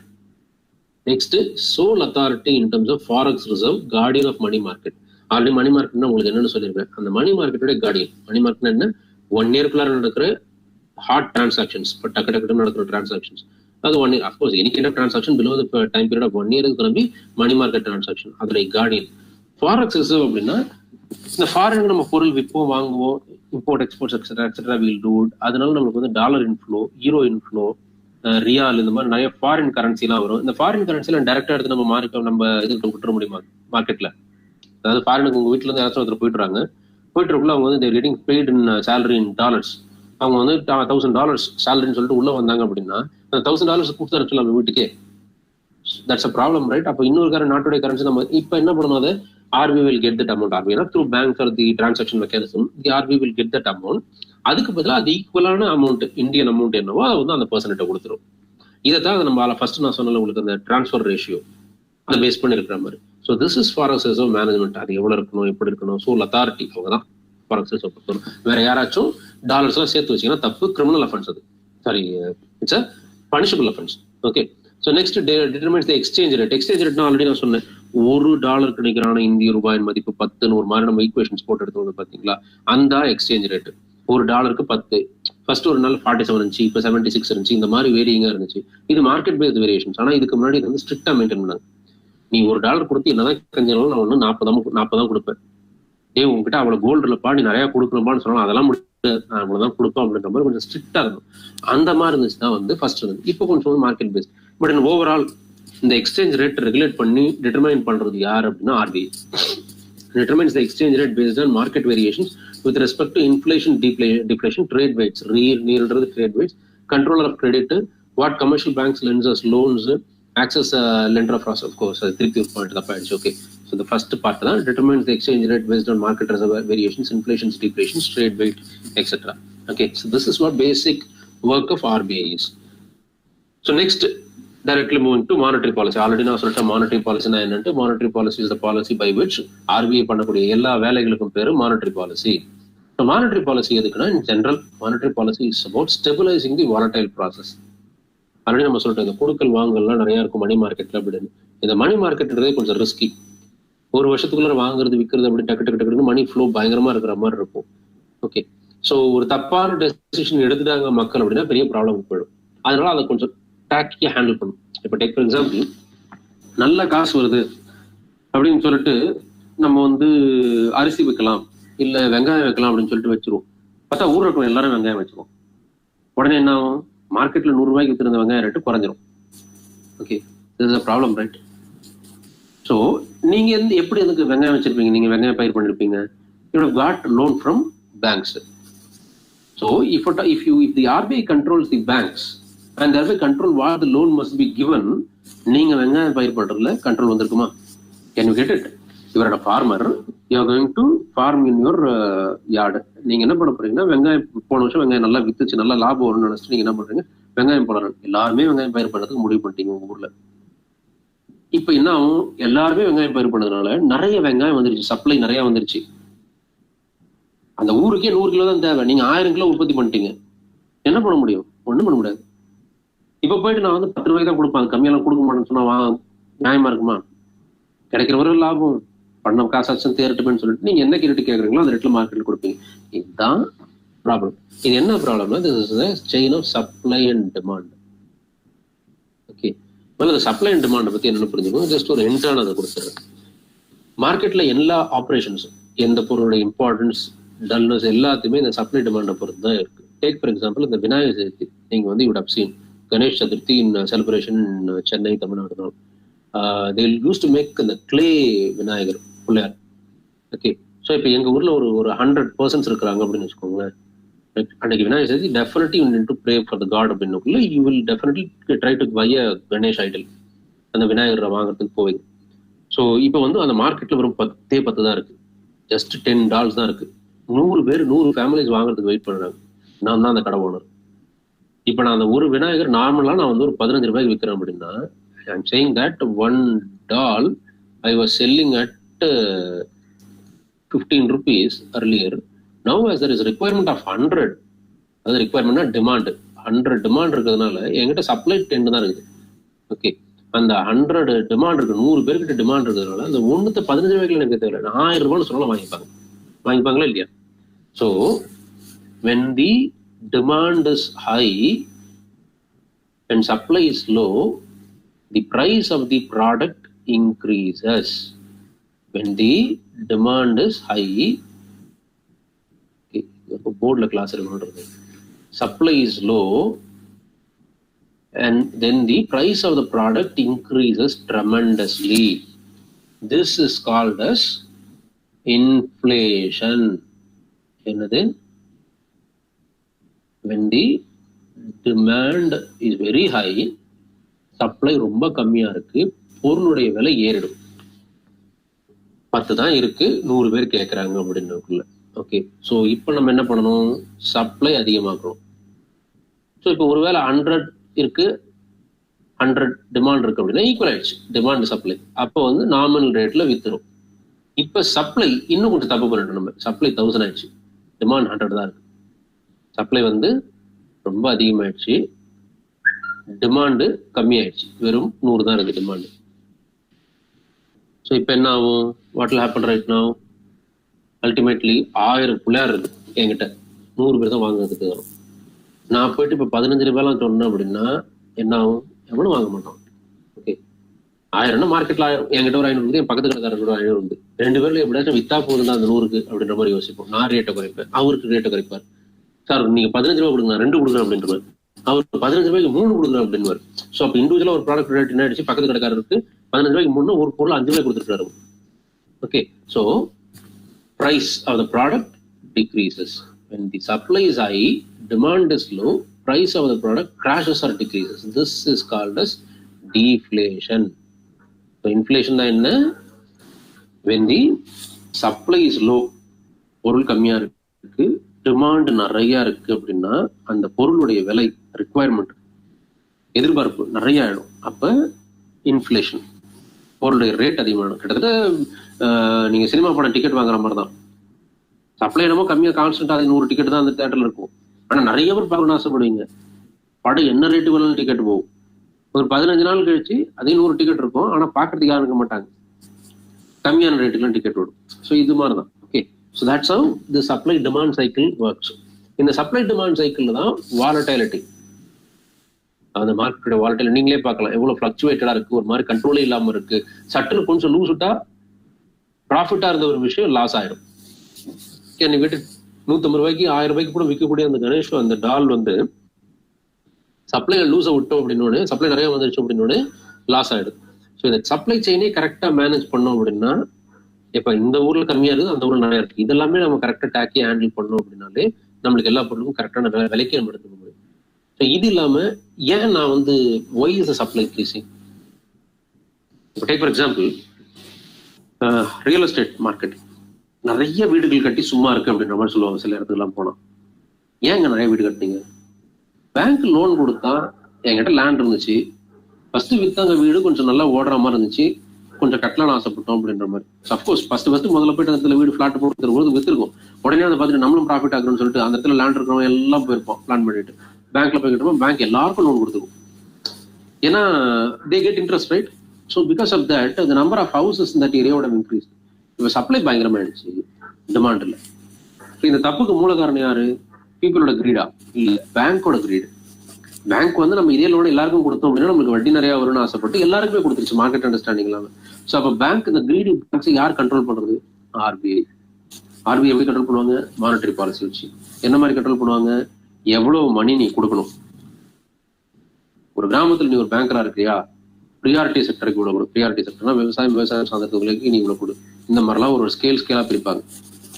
அதே மாதிரி எவ்வளவு பணம் வெளியில போகணும். இப்ப நம்ம ஆல்ரெடி சொன்ன சிஆர்ஆர்ன்றது உங்களுக்கு பேசிக்கா நான் சொன்னேன், 100 rupeesல கொஞ்சம் அமௌண்ட் ஆர்பிஐ வாங்கி வச்சுக்கோ கேரண்டிக்காக ஒரு பேங்க்ல இருந்து அப்படின்ட்டு. அப்ப மீதி இருக்கிற ஒரு 20-25 rupees போயிடுச்சுன்னா மீதி இருக்கிற ஒரு 30-75 rupees தான் பேங்க் கிட்ட இருக்கும். அதுலயும் சில ரூல்ஸ் எல்லாம் போட்டு அப்ப என்ன ரொம்ப கம்மியான மணினா இந்த மாதிரி கொடுக்கறதுக்கு ஆர்பிஐ பேங்க்கு அவைலபிள் ஆகும். அப்ப பேங்க் ஒழுங்கா தெளிவா பார்த்து இவன் கட்டுவான் இவன் கட்ட மாட்டான், இதை விட இது நல்ல ப்ராஃபிட் இருந்துச்சுன்னா அந்த செக்டர்ல கொடுக்கலாம் அப்படின்ற மாதிரி பேங்க் கொஞ்சம் யோசிப்பாங்க. அல்டிமேட்லி ஆர்பிஐயோட மோட்டிவ் அச்சீவ் ஆயிடுச்சா? அன்வான்டா சப்ளை அதிகமா பண்ணக்கூடாதுன்றதுக்காக இந்த மாதிரி மெக்கானிசம்ஸ் எல்லாம் போட்டு மணியை கண்ட்ரோல் பண்ணக்குள்ள அந்த மணி கரெக்டான இடத்துக்கு கரெக்டான பிசினஸ்க்கு கரெக்டான டைம்ல போய் சேர்ற மாதிரி ஆர்பிஐ பேங்க் இனிஷியேட் பண்ணுதா? இந்த வேலை தான் மானிட்டரி பாலிசியோட first step. Monetary policy is all about stabilising the volatile process. Price volatility is one of the challenges faced by most of the countries in the world. That is because supply chain management அவங்ககிட்ட கரெக்டா இருக்கு. ஏன்னா seasonal variations இப்போ ப்ராப்ளமா இருக்கும். For example climate ரொம்ப இப்போ hazardous ஆயிடுச்சு, குடிக்கிற தண்ணியே நம்மளுக்கு ப்ராப்ளம் ஆயிடுச்சு. இல்லை, சில கண்ட்ரீஸ்ல கிடைக்குது, சில கண்ட்ரீஸ்ல கிடைக்காது அப்படின்ற மாதிரி ஆகல. ஸோ லாட்ஸ் ஆஃப் வேரியேஷன்ஸ் அங்கே. அதே மாதிரி in order to address the price fluctuation in the system, the economic policies like monetary policies are used worldwide, and most of the cases the role of central banks of any country in this way is very high. Socio-economic front la periya level la இந்த policies monetary policy central government பண்ணிட்டு இருக்காங்க. அதுல inflation டிஃப்ளேஷனை control பண்றது. Already நம்ம இதை பேசுறோம், inflation டிஃப்ளேஷனை எப்படி control பண்ண முடியும்? சப்ளை செயின் மேனேஜ்மெண்ட்ல பண்ணா சப்ளை செயினை எப்படி மேனேஜ் பண்ண முடியும்? சப்ளை செயின் லோன் கொடுக்கறத வச்சு மேனேஜ் பண்ண முடியும். காசு கொடுத்தா நீங்க பயிர் பண்ணுவீங்க, காசு கொடுத்தா நீங்க வீடு கட்டுவீங்க, காசை நான் கரெக்டா கம்மியா கொடுக்குறேன் அப்படின்னா அதுக்கேற்ற வேலையை தான் உங்களால பண்ண முடியும் அப்படின்ற மாதிரி ஆகும். ஸோ திஸ் வே இன்ஃபிளேஷன், அதாவது price rise or deflation, price fall can be controlled. Price stability is a prerequisite condition for sustaining long-term economic growth. இது உண்மை தானே? விலை ஏறிட்டே போகுது அப்படின்னா நீங்க ஒரு பிளான் வச்சிருப்பீங்க, உங்க பிளானை தாண்டி விலை ஏறிட்டு போயிடுச்சு, அப்ப மறுபடியும் புது பிளான் போட வேண்டியது இருக்கும். வீடு கட்டிட்டு அதுக்கப்புறம் கார் வாங்கலாம் அப்படின்னு இருப்பீங்க. வீடு கட்டுறதே எடுத்துட்டு போகுது அப்படின்னா கார் வாங்க மாட்டீங்க, அப்ப கார் கம்பெனிக்கு வியாபாரம் ஆகுது. ஸோ பிரைஸ் ஸ்டெபிலிட்டி அப்படின்றது ஒன்று இருந்துச்சுன்னா நீங்க உங்களுக்கு சம்பளம் இது இவ்வளவு பிளான் அடுத்த மாசம் இது பண்ணலாம், அது இது பண்ணலாம், அப்ப நீங்க புதுசா வாங்கிட்டு இருப்பீங்க. வாங்குறவங்க ஒருத்தர் விற்கிறார் அப்படின்றது அந்த விற்கிறவருக்கு வியாபாரம் ஏறிட்டே போகும். இந்த மாதிரியான விஷயங்கள் அந்த பிரைஸ் ஸ்டெபிலிட்டி இருக்கணும்ல. இப்ப பெட்ரோலோட ஸ்டெபிலிட்டி இல்லாதனால என்ன ஆகுது? நம்மளுக்கு வெளியில போறது கொஞ்சம் குறைக்கிறோம். அங்கங்க நின்று டீ காஃபி இருக்கும், அதை குறைக்கிறோம். ஏன்னாச்சும் வெளியில ஸ்நாக்ஸ் சாப்பிடுவோம், அதை குறைக்கிறோம். அப்ப அவருக்கு கொஞ்சம் கம்மியாகும் காசு. ஸோ எக்கனாமில கொஞ்சம் இன்ஃபார்மல் செக்டர்ல கொஞ்சம் இந்த மாதிரி தான் பிரைஸ் ஸ்டெபிலிட்டியை ப்ராப்ளம். இந்த பிரைஸ் ஸ்டெபிலிட்டி கண்ட்ரோல் பண்ண வேண்டிய பொறுப்பு மானிட்டரி பாலிசியில முக்கியமா இருக்கு. And that is with RBI. Of course fiscal பாலிசியை 2 பேரும் சேர்ந்து தான் பண்ணுவாங்க. அதில் ஆர்பிஐயோட ரோல் இன்ஃபிளேஷன் கண்ட்ரோல் கொஞ்சம் அதிகமாகவே இருக்கு. ஓகே, ஸோ மானிட்டரி பாலிசி நம்ம 2 டைப்ல கிளாஸிஃபை பண்ணலாம் in terms of how the policies அப்படின்றது. ஒன்று contractionary policy or expansionary policy. அதாவது மானிட்டரி பாலிசினா என்ன? ஆர்பிஐ எக்கனாமிக்ல கண்ட்ரோல் பண்ற ரிஃபார்ம் பண்றதுக்கான போடுற எல்லா பாலிசிக்கு பேரும் கான்ட்ராக்ஷனரி பாலிசி, மானிட்டரி பாலிசி. அந்த மானிட்டரி பாலிசியில கான்ட்ராக்ஷனரி பாலிசி அப்படின்னா என்னன்னா, எக்கனாமில நிறைய பணம் போயிட்டு இருக்கு, வெளியில நிறைய பேர் வாங்கிட்டு இருக்காங்க, வித்துட்டு இருக்காங்க, நிறைய பணம் எல்லார்ட்டையும் இருக்கு. இதை கம்மி பண்ணணும்னு நினைக்கிறதுக்கு பேரு கான்ட்ராக்ஷனரி பாலிசி. ஏன் கம்மி பண்ணணும்னு நினைக்கிறது? ஆல்ரெடி நான் சொன்னேன், உங்ககிட்ட நிறைய பணம் இருந்துச்சுன்னா நீங்க நிறைய வாங்கணும்னு ஆசைப்படுவீங்க. ஓகே, நிறைய வாங்குனீங்கன்னா என்ன ஆகும்? Okay, what will happen if there is going to be அதாவது உங்களுக்கு ஒண்ணு இல்லை, உங்ககிட்ட ஒரு ஃபெஸ்டிவல் சீசன், நிறைய பணம் இருக்கு உங்ககிட்ட, நீங்க எல்லாத்தையும் வாங்கணும்னு நினைக்க போறீங்க. ஸோ அல்டிமேட்லி உங்களுக்கு தேவையே இல்லாத பொருளா கூட நீங்க போய் வாங்கிட்டு இருப்பீங்க. கரெக்டா இல்லையா? ஸோ உங்ககிட்ட தேவையில்லாத பணம் வந்துருச்சு, பணம் வந்ததுக்கு தேவையில்லாத பொருள்லாம் வாங்க ஆரம்பிப்பீங்க. இந்த மாதிரி கண்ட்ரில இருக்க எல்லாருமே தேவையில்லாத பொருள்லாம் வாங்க ஆரம்பிக்கிறாங்க அப்படின்னா அந்த பொருளுடைய சப்ளையே இன்னும் வரல. ஆனா உங்களால என்ன ஆகுது, அதோடைய டிமாண்ட் அதிகமாயிடுச்சு. ஆர்டிஃபிஷியலா டிமாண்ட் அதிகமாயிடுச்சா இல்லையா? Can you understand? உங்ககிட்ட நிறைய பணம் இருக்குன்றதுல நீங்க நிறைய வாங்கணும்னு ஆசைப்படுறீங்க. எல்இடி டிவி எதுக்கு போக உனக்கு 2 டிவி? சார் இல்ல காசு இருக்கு சும்மா வாங்கிக்கலாம்னு பாக்குறேன், இப்பயே வாங்கலாம் இல்ல, ஒரு காருக்கு பதில் 2 கார் எதுக்கு போகணும், சும்மா காசு இருக்குல்ல வாங்கிக்கலாம்னு பாக்குறேன். ஸோ அப்போ உங்ககிட்ட காசு வச்சுன்னா நீங்க வாங்கிட்டே இருப்பீங்க சும்மா. அப்படியே வாங்கிட்டு இருக்கீங்க அப்படின்னா நிறைய பேர் வாங்க ஆரம்பிச்சிட்டீங்க அப்படின்னா அந்த பொருள் சப்ளை மீட் அவுட் ஆயிருக்காது. அது நம்ம மார்க்கெட்ல 10-15 கார் தான் இருந்திருக்கும். ஆனா நீங்க நிறைய பேர் வாங்கணும்னு ஆசைப்படல, ரேட் அதிகமாகும். This leads to inflation, right? Because of higher demand there is inflation. இப்ப என்ன பண்ணணும் கவர்மெண்ட்? உங்ககிட்ட இருக்கிற மணி சப்ளை கொஞ்சம் லைட்டா டைட் பண்ணாங்க அப்படின்னா நீங்க இப்ப வாங்குறதுக்கு அப்புறமேட்டு வாங்கலாமா அப்படின்ற மாதிரி யோசிப்பீங்க. இதை 2 வகையில பண்ணலாம். ஒன்னு பிசிக்கல் பாலிசியா பண்ணலாம். பிசிக்கல் பாலிசி எப்படி பண்ணலாம்? How can they do it in the fiscal policy? Tax அதிகமாக்குனாங்க அப்படின்னா ஐயோ 36% டாக்ஸா, கொஞ்ச நாள் வெயிட் பண்ணி பார்க்கலாம், அது இப்ப தேவையில்லாத பொருள் தானே, அதுக்கு எதுக்கு போய் 36% டாக்ஸ் கட்டணும் அப்படின்னு சொல்லிட்டு இந்த மாதிரி பண்றது. டாக்ஸ் பண்றது யாரு? கவர்மெண்ட். அதுக்கு பேரு பிசிக்கல் பாலிசி. அதையே உங்களுக்கு பேங்க் கொடுக்குற லோன்ஸோட இன்ட்ரெஸ்ட் ரேட்டை மாற்ற வருது.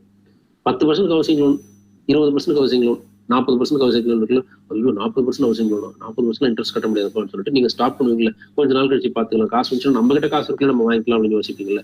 ஸோ இப்ப பேங்க்கை கண்ட்ரோல் பண்ணி பேங்க் வச்சு மணி ஃப்ளோ கண்ட்ரோல் பண்ணிட்டாங்க. பேங்க் வந்து 5% இன்ட்ரெஸ்ட் ரேட் கொடுத்தா நீங்க வாங்கியிருப்பீங்கல்ல. Okay, so the liquidity control. So this is called contractionary policy. Contractionary policy எப்போ பண்ணுவாங்க அப்படின்னா இன்ஃப்ளேஷன் ரொம்ப அதிகமா இருக்குல்ல, விலையெல்லாம் ரொம்ப அதிகமாக போயிடுச்சு. Raising interest rate to control inflation tightens credit flow in the country. Creditna பணப்புழக்கம். Normally when there is a liquidity, lot of money in market, so lot of money in market, demand will be more. உங்ககிட்ட purse வந்து 10,000 ரூபாய்க்கு பதிலாக 20,000 ரூபாய்க்கு நிறைய demand நீங்க வாங்குறதுக்கு. So நிறைய நீங்க வாங்குறீங்க அப்படின்னா டிமாண்ட் நிறைய இருக்கு எல்லா பொருளுக்கும், சப்ளையோட டிமாண்ட் அதிகமாயிடுச்சு. This will cause rise of the price, which will cause inflation. To stop or control inflation, RBI will raise their interest. Okay, raise their interest. இது வேற கதை. இது வந்து பேங்க் ரேட் பார்க்கல நம்ம சொல்லலாம் என்னட்டு. So now banks will divert money from market to RBI, causing a scarcity in the cash flow. Reduced money supply, reduced demand, reduced inflation. Okay, money supply reduce ஆயிடுச்சு, உங்ககிட்ட காசு வரது கம்மியாகுது. உங்ககிட்ட காசு வரது கம்மியாகுதுனால நீங்க வாங்கக்கூடிய உங்களுடைய டிமாண்ட் குறையுது. As your demand is reduced, the inflation is reduced. Next is expansionary policy. Expansionary policy னா நாட்டுல பணப்புழக்கம் அதிகமா இல்லை. ஸோ என்கிட்ட 100 ரூபாய் தான் இருக்கு அப்படின்ற மாதிரி தான் இருக்கு, ஒண்ணுமே இல்லை வாங்குறதுக்கு, நான் 100 ரூபாய் மட்டும் தான் இருக்குது அப்படின்னு சொல்லிட்டு நான் எடுத்து வச்சிருவேன். I will not go for lot of buying spree. இது என்ன ஆகுனா நிறைய பேருக்கு வியாபாரம் ரொம்ப கம்மியா இருக்கும். அந்த டீ கடையில் இருக்கிற டீ கடைக்காரர் கூட வந்து காசு வராது. ஸோ இப்போ மணி வந்து ஃப்ளோ அதிகமாக்கணும். ஸோ லாஸ்ட் என்ன பண்ணணுமோ அதோட ரிவர்ஸ் அப்படியே increases total supply of money இந்த economy to beat recession or slow down. ரெசெஷன்னா எக்கனாமி ஒரு மந்த நிலைக்கு போயிடுச்சு, யாருமே எதுவும் வாங்க மாட்டாங்க, லாபம் வந்தாதுனப்பா நம்ம கடையை எக்ஸ்பேண்ட் பண்றதுக்கு, லாபமோ இல்லை நஷ்டமோ இல்லை ஒரு மாதிரி கடை மடவே ஒரு மாதிரி ஓடிக்கிட்டு இருக்கு அப்படின்ற மாதிரி சுச்சுவேஷன்லாம் போயிடுச்சுன்னா ஸோ அப்போ நிறைய உங்களை ஸ்பெண்ட் பண்றது, நீங்க வாடி என்ன வேணாலும் பண்ணிக்க உங்களை ஸ்பெண்ட் பண்றது. அதுக்கு என்ன பண்ணுவோம்? Bank loan, personal rate interest, zero EMI எல்லாம் கொடுத்து நீங்க பொருள் வாங்கிக்கோங்க, எப்படியாச்சும் வாங்க, காசு இது பண்ணுங்க, வெளில எடுத்துவாங்க அப்படின்னு சொல்லிட்டு நீங்க வச்சிருக்கிற காசுலாம் வெளியில எடுத்து வந்து கவர்மெண்ட்டுடைய காசை உங்க மூலியமா ஸ்பெண்ட், ஆர்பிஐயோட காசு உங்க மூலியமா ஸ்பெண்ட் பண்ண வைக்கிறது, இந்த மாதிரி ஆக்டிவிட்டிஸ் எல்லாம் பண்ண வச்சா நிறைய வாங்குவீங்க. வாங்குறது நிறைய பேருக்கு வேலை கிடைக்கும், வேலை கிடைக்கிறதுனால மணி ஃப்ளோ நிறைய இருக்கும். ஸோ அப்ப ரிசெஷன் டைம்ல வேலை இல்லாதுன்னு சொல்லுவாங்க, இப்ப வேலை கிடைக்கிறதுல உங்களுக்கு. ஸோ அந்த மாதிரி expansionary policy is traditionally used to combat unemployment in a recession by lowering interest rates. When there is recession, lesser economic activity, less money supply will be present. Now to increase money supply, liquidity, RBI reduces interest. So liquidity அதிகமாக்குறதுக்காக RBI வந்து interest reduce பண்ணுது. So bank will divert money from RBI to market. So increases liquidity. Liquidity na marketல money அதிகமாயிடுச்சு. Thereby more loans. Liquidity அதிகமானதுனால loan அதிகமாயிடும், loan கொடுக்கறது அதிகமாகும். So more money in your hand increases the demand, thereby causing a growth. Okay, so this is the chain of process. இதுல வந்து இந்த ஆர்பிஐக்கும் பேங்க்குக்கும் என்ன ரோல், என்ன இது அப்படின்னா, இப்ப பேங்க்ல காசு இருக்குல்ல, நீங்க போட்டுக்கிற காசு எல்லாம் பேங்க்ல இருக்குல்ல, இது ஒரு இம்பார்ட்டன்ட் கான்செப்ட். இது புரிஞ்சுக்கணும், நிறைய புரிஞ்சுக்கலாம். You deposit all your money in the banks. What does the bank do? எதுக்கு பேங்க் உங்ககிட்ட காசு வாங்கி வச்சுருக்கணும்? அது என்ன பிசினஸ்? அவங்களுக்கு எப்படி அது லாபமா இருக்கும்? பேங்க் என்ன பண்ணுவாங்கன்னா, உங்ககிட்ட 100 ரூபா வாங்குறாங்க அப்படின்னா, ஐ மீன் டெபாசிட் 100 rupees அப்படின்னா, they will try to make it at least 110 rupees. அப்பதான் அவங்களுக்கு லாபம். அவங்களோட எம்ப்ளாயிஸ்க்கு சேலரி கொடுக்கணும், பில்டிங்க்கு ரெண்ட் கொடுக்கணும், எக்ஸெட்ரா இருக்கு. அதுக்கப்புறம் லாபமும் பார்க்கணும் அப்படின்னா, அது ஒரு என்டிட்டி, ஒரு பிசினஸ் அவ்வளவுதான். அதனால என்ன பண்ணுவாங்க, இந்த லோனா கொடுப்பாங்க. யாருக்குன்னா, நீங்க டெபாசிட் பண்ண அமௌண்ட்டை வேற யாருக்காச்சும் லோனா கொடுப்பாங்க. ஒரு நார்மல் பர்சன், இப்போ ஒருத்தர் வீடு வாங்கணும்னு நினைக்கிறார், அவருக்கு வந்து லோன் கொடுக்குறாங்க. இந்த 100 rupeesக்கு 10% லோன் அப்படின்னு சொல்லிட்டு கொடுக்குறாங்க. அப்ப என்ன வந்து 10%, 110 rupees திருப்பி வரும் பேங்க்குக்கு, 110 rupees திருப்பி வரும். ஸோ அப்போ பேங்க்குக்கு 10 rupees லாபம். இப்படிதான் ஒரு பேங்க் வந்து லாபத்துக்கு இன்ட்ரெஸ்ட் வட்டி விட்டு சம்பாதிக்கிறது தான் பேங்க் கொடுக்கும். Okay right. So this 10 rupees they benefit. இப்போ இதுதான் கண்ட்ரோல். இந்த கண்ட்ரோல் எப்படி பண்ணணும்? இப்போ இந்த ப்ராசஸ் இருக்குல்ல, இதுதான் ஆர்பிஐ கண்ட்ரோல் பண்ணும். இந்த இன்ட்ரெஸ்ட் ரேட்டை வந்து ரொம்ப அதிகமாச்சுன்னா நீங்க வந்து வாங்க மாட்டீங்க. ஏன்னா நீங்க திருப்பி 110 ரூபாய் பேங்க் கொடுக்கணும்ல, 115 ரூபாய் அது மாதிரி போகணும். ஸோ இப்போ பேங்க் என்ன பண்ணும் அப்படின்னா, பேங்க் கிட்ட இந்த காசு இருக்குல்ல, இப்ப இந்த பணத்தை பேங்க் வந்து ஆர்பிஐக்கு எடுத்து போகலாம். அதாவது 2 இடத்துல இன்ட்ரெஸ்ட் கிடைக்குது. ஒண்ணு என்கிட்ட கிடைக்குது, இன்னொன்னு ஆர்பிஐ கிட்ட கிடைக்குது. ரைட்டா?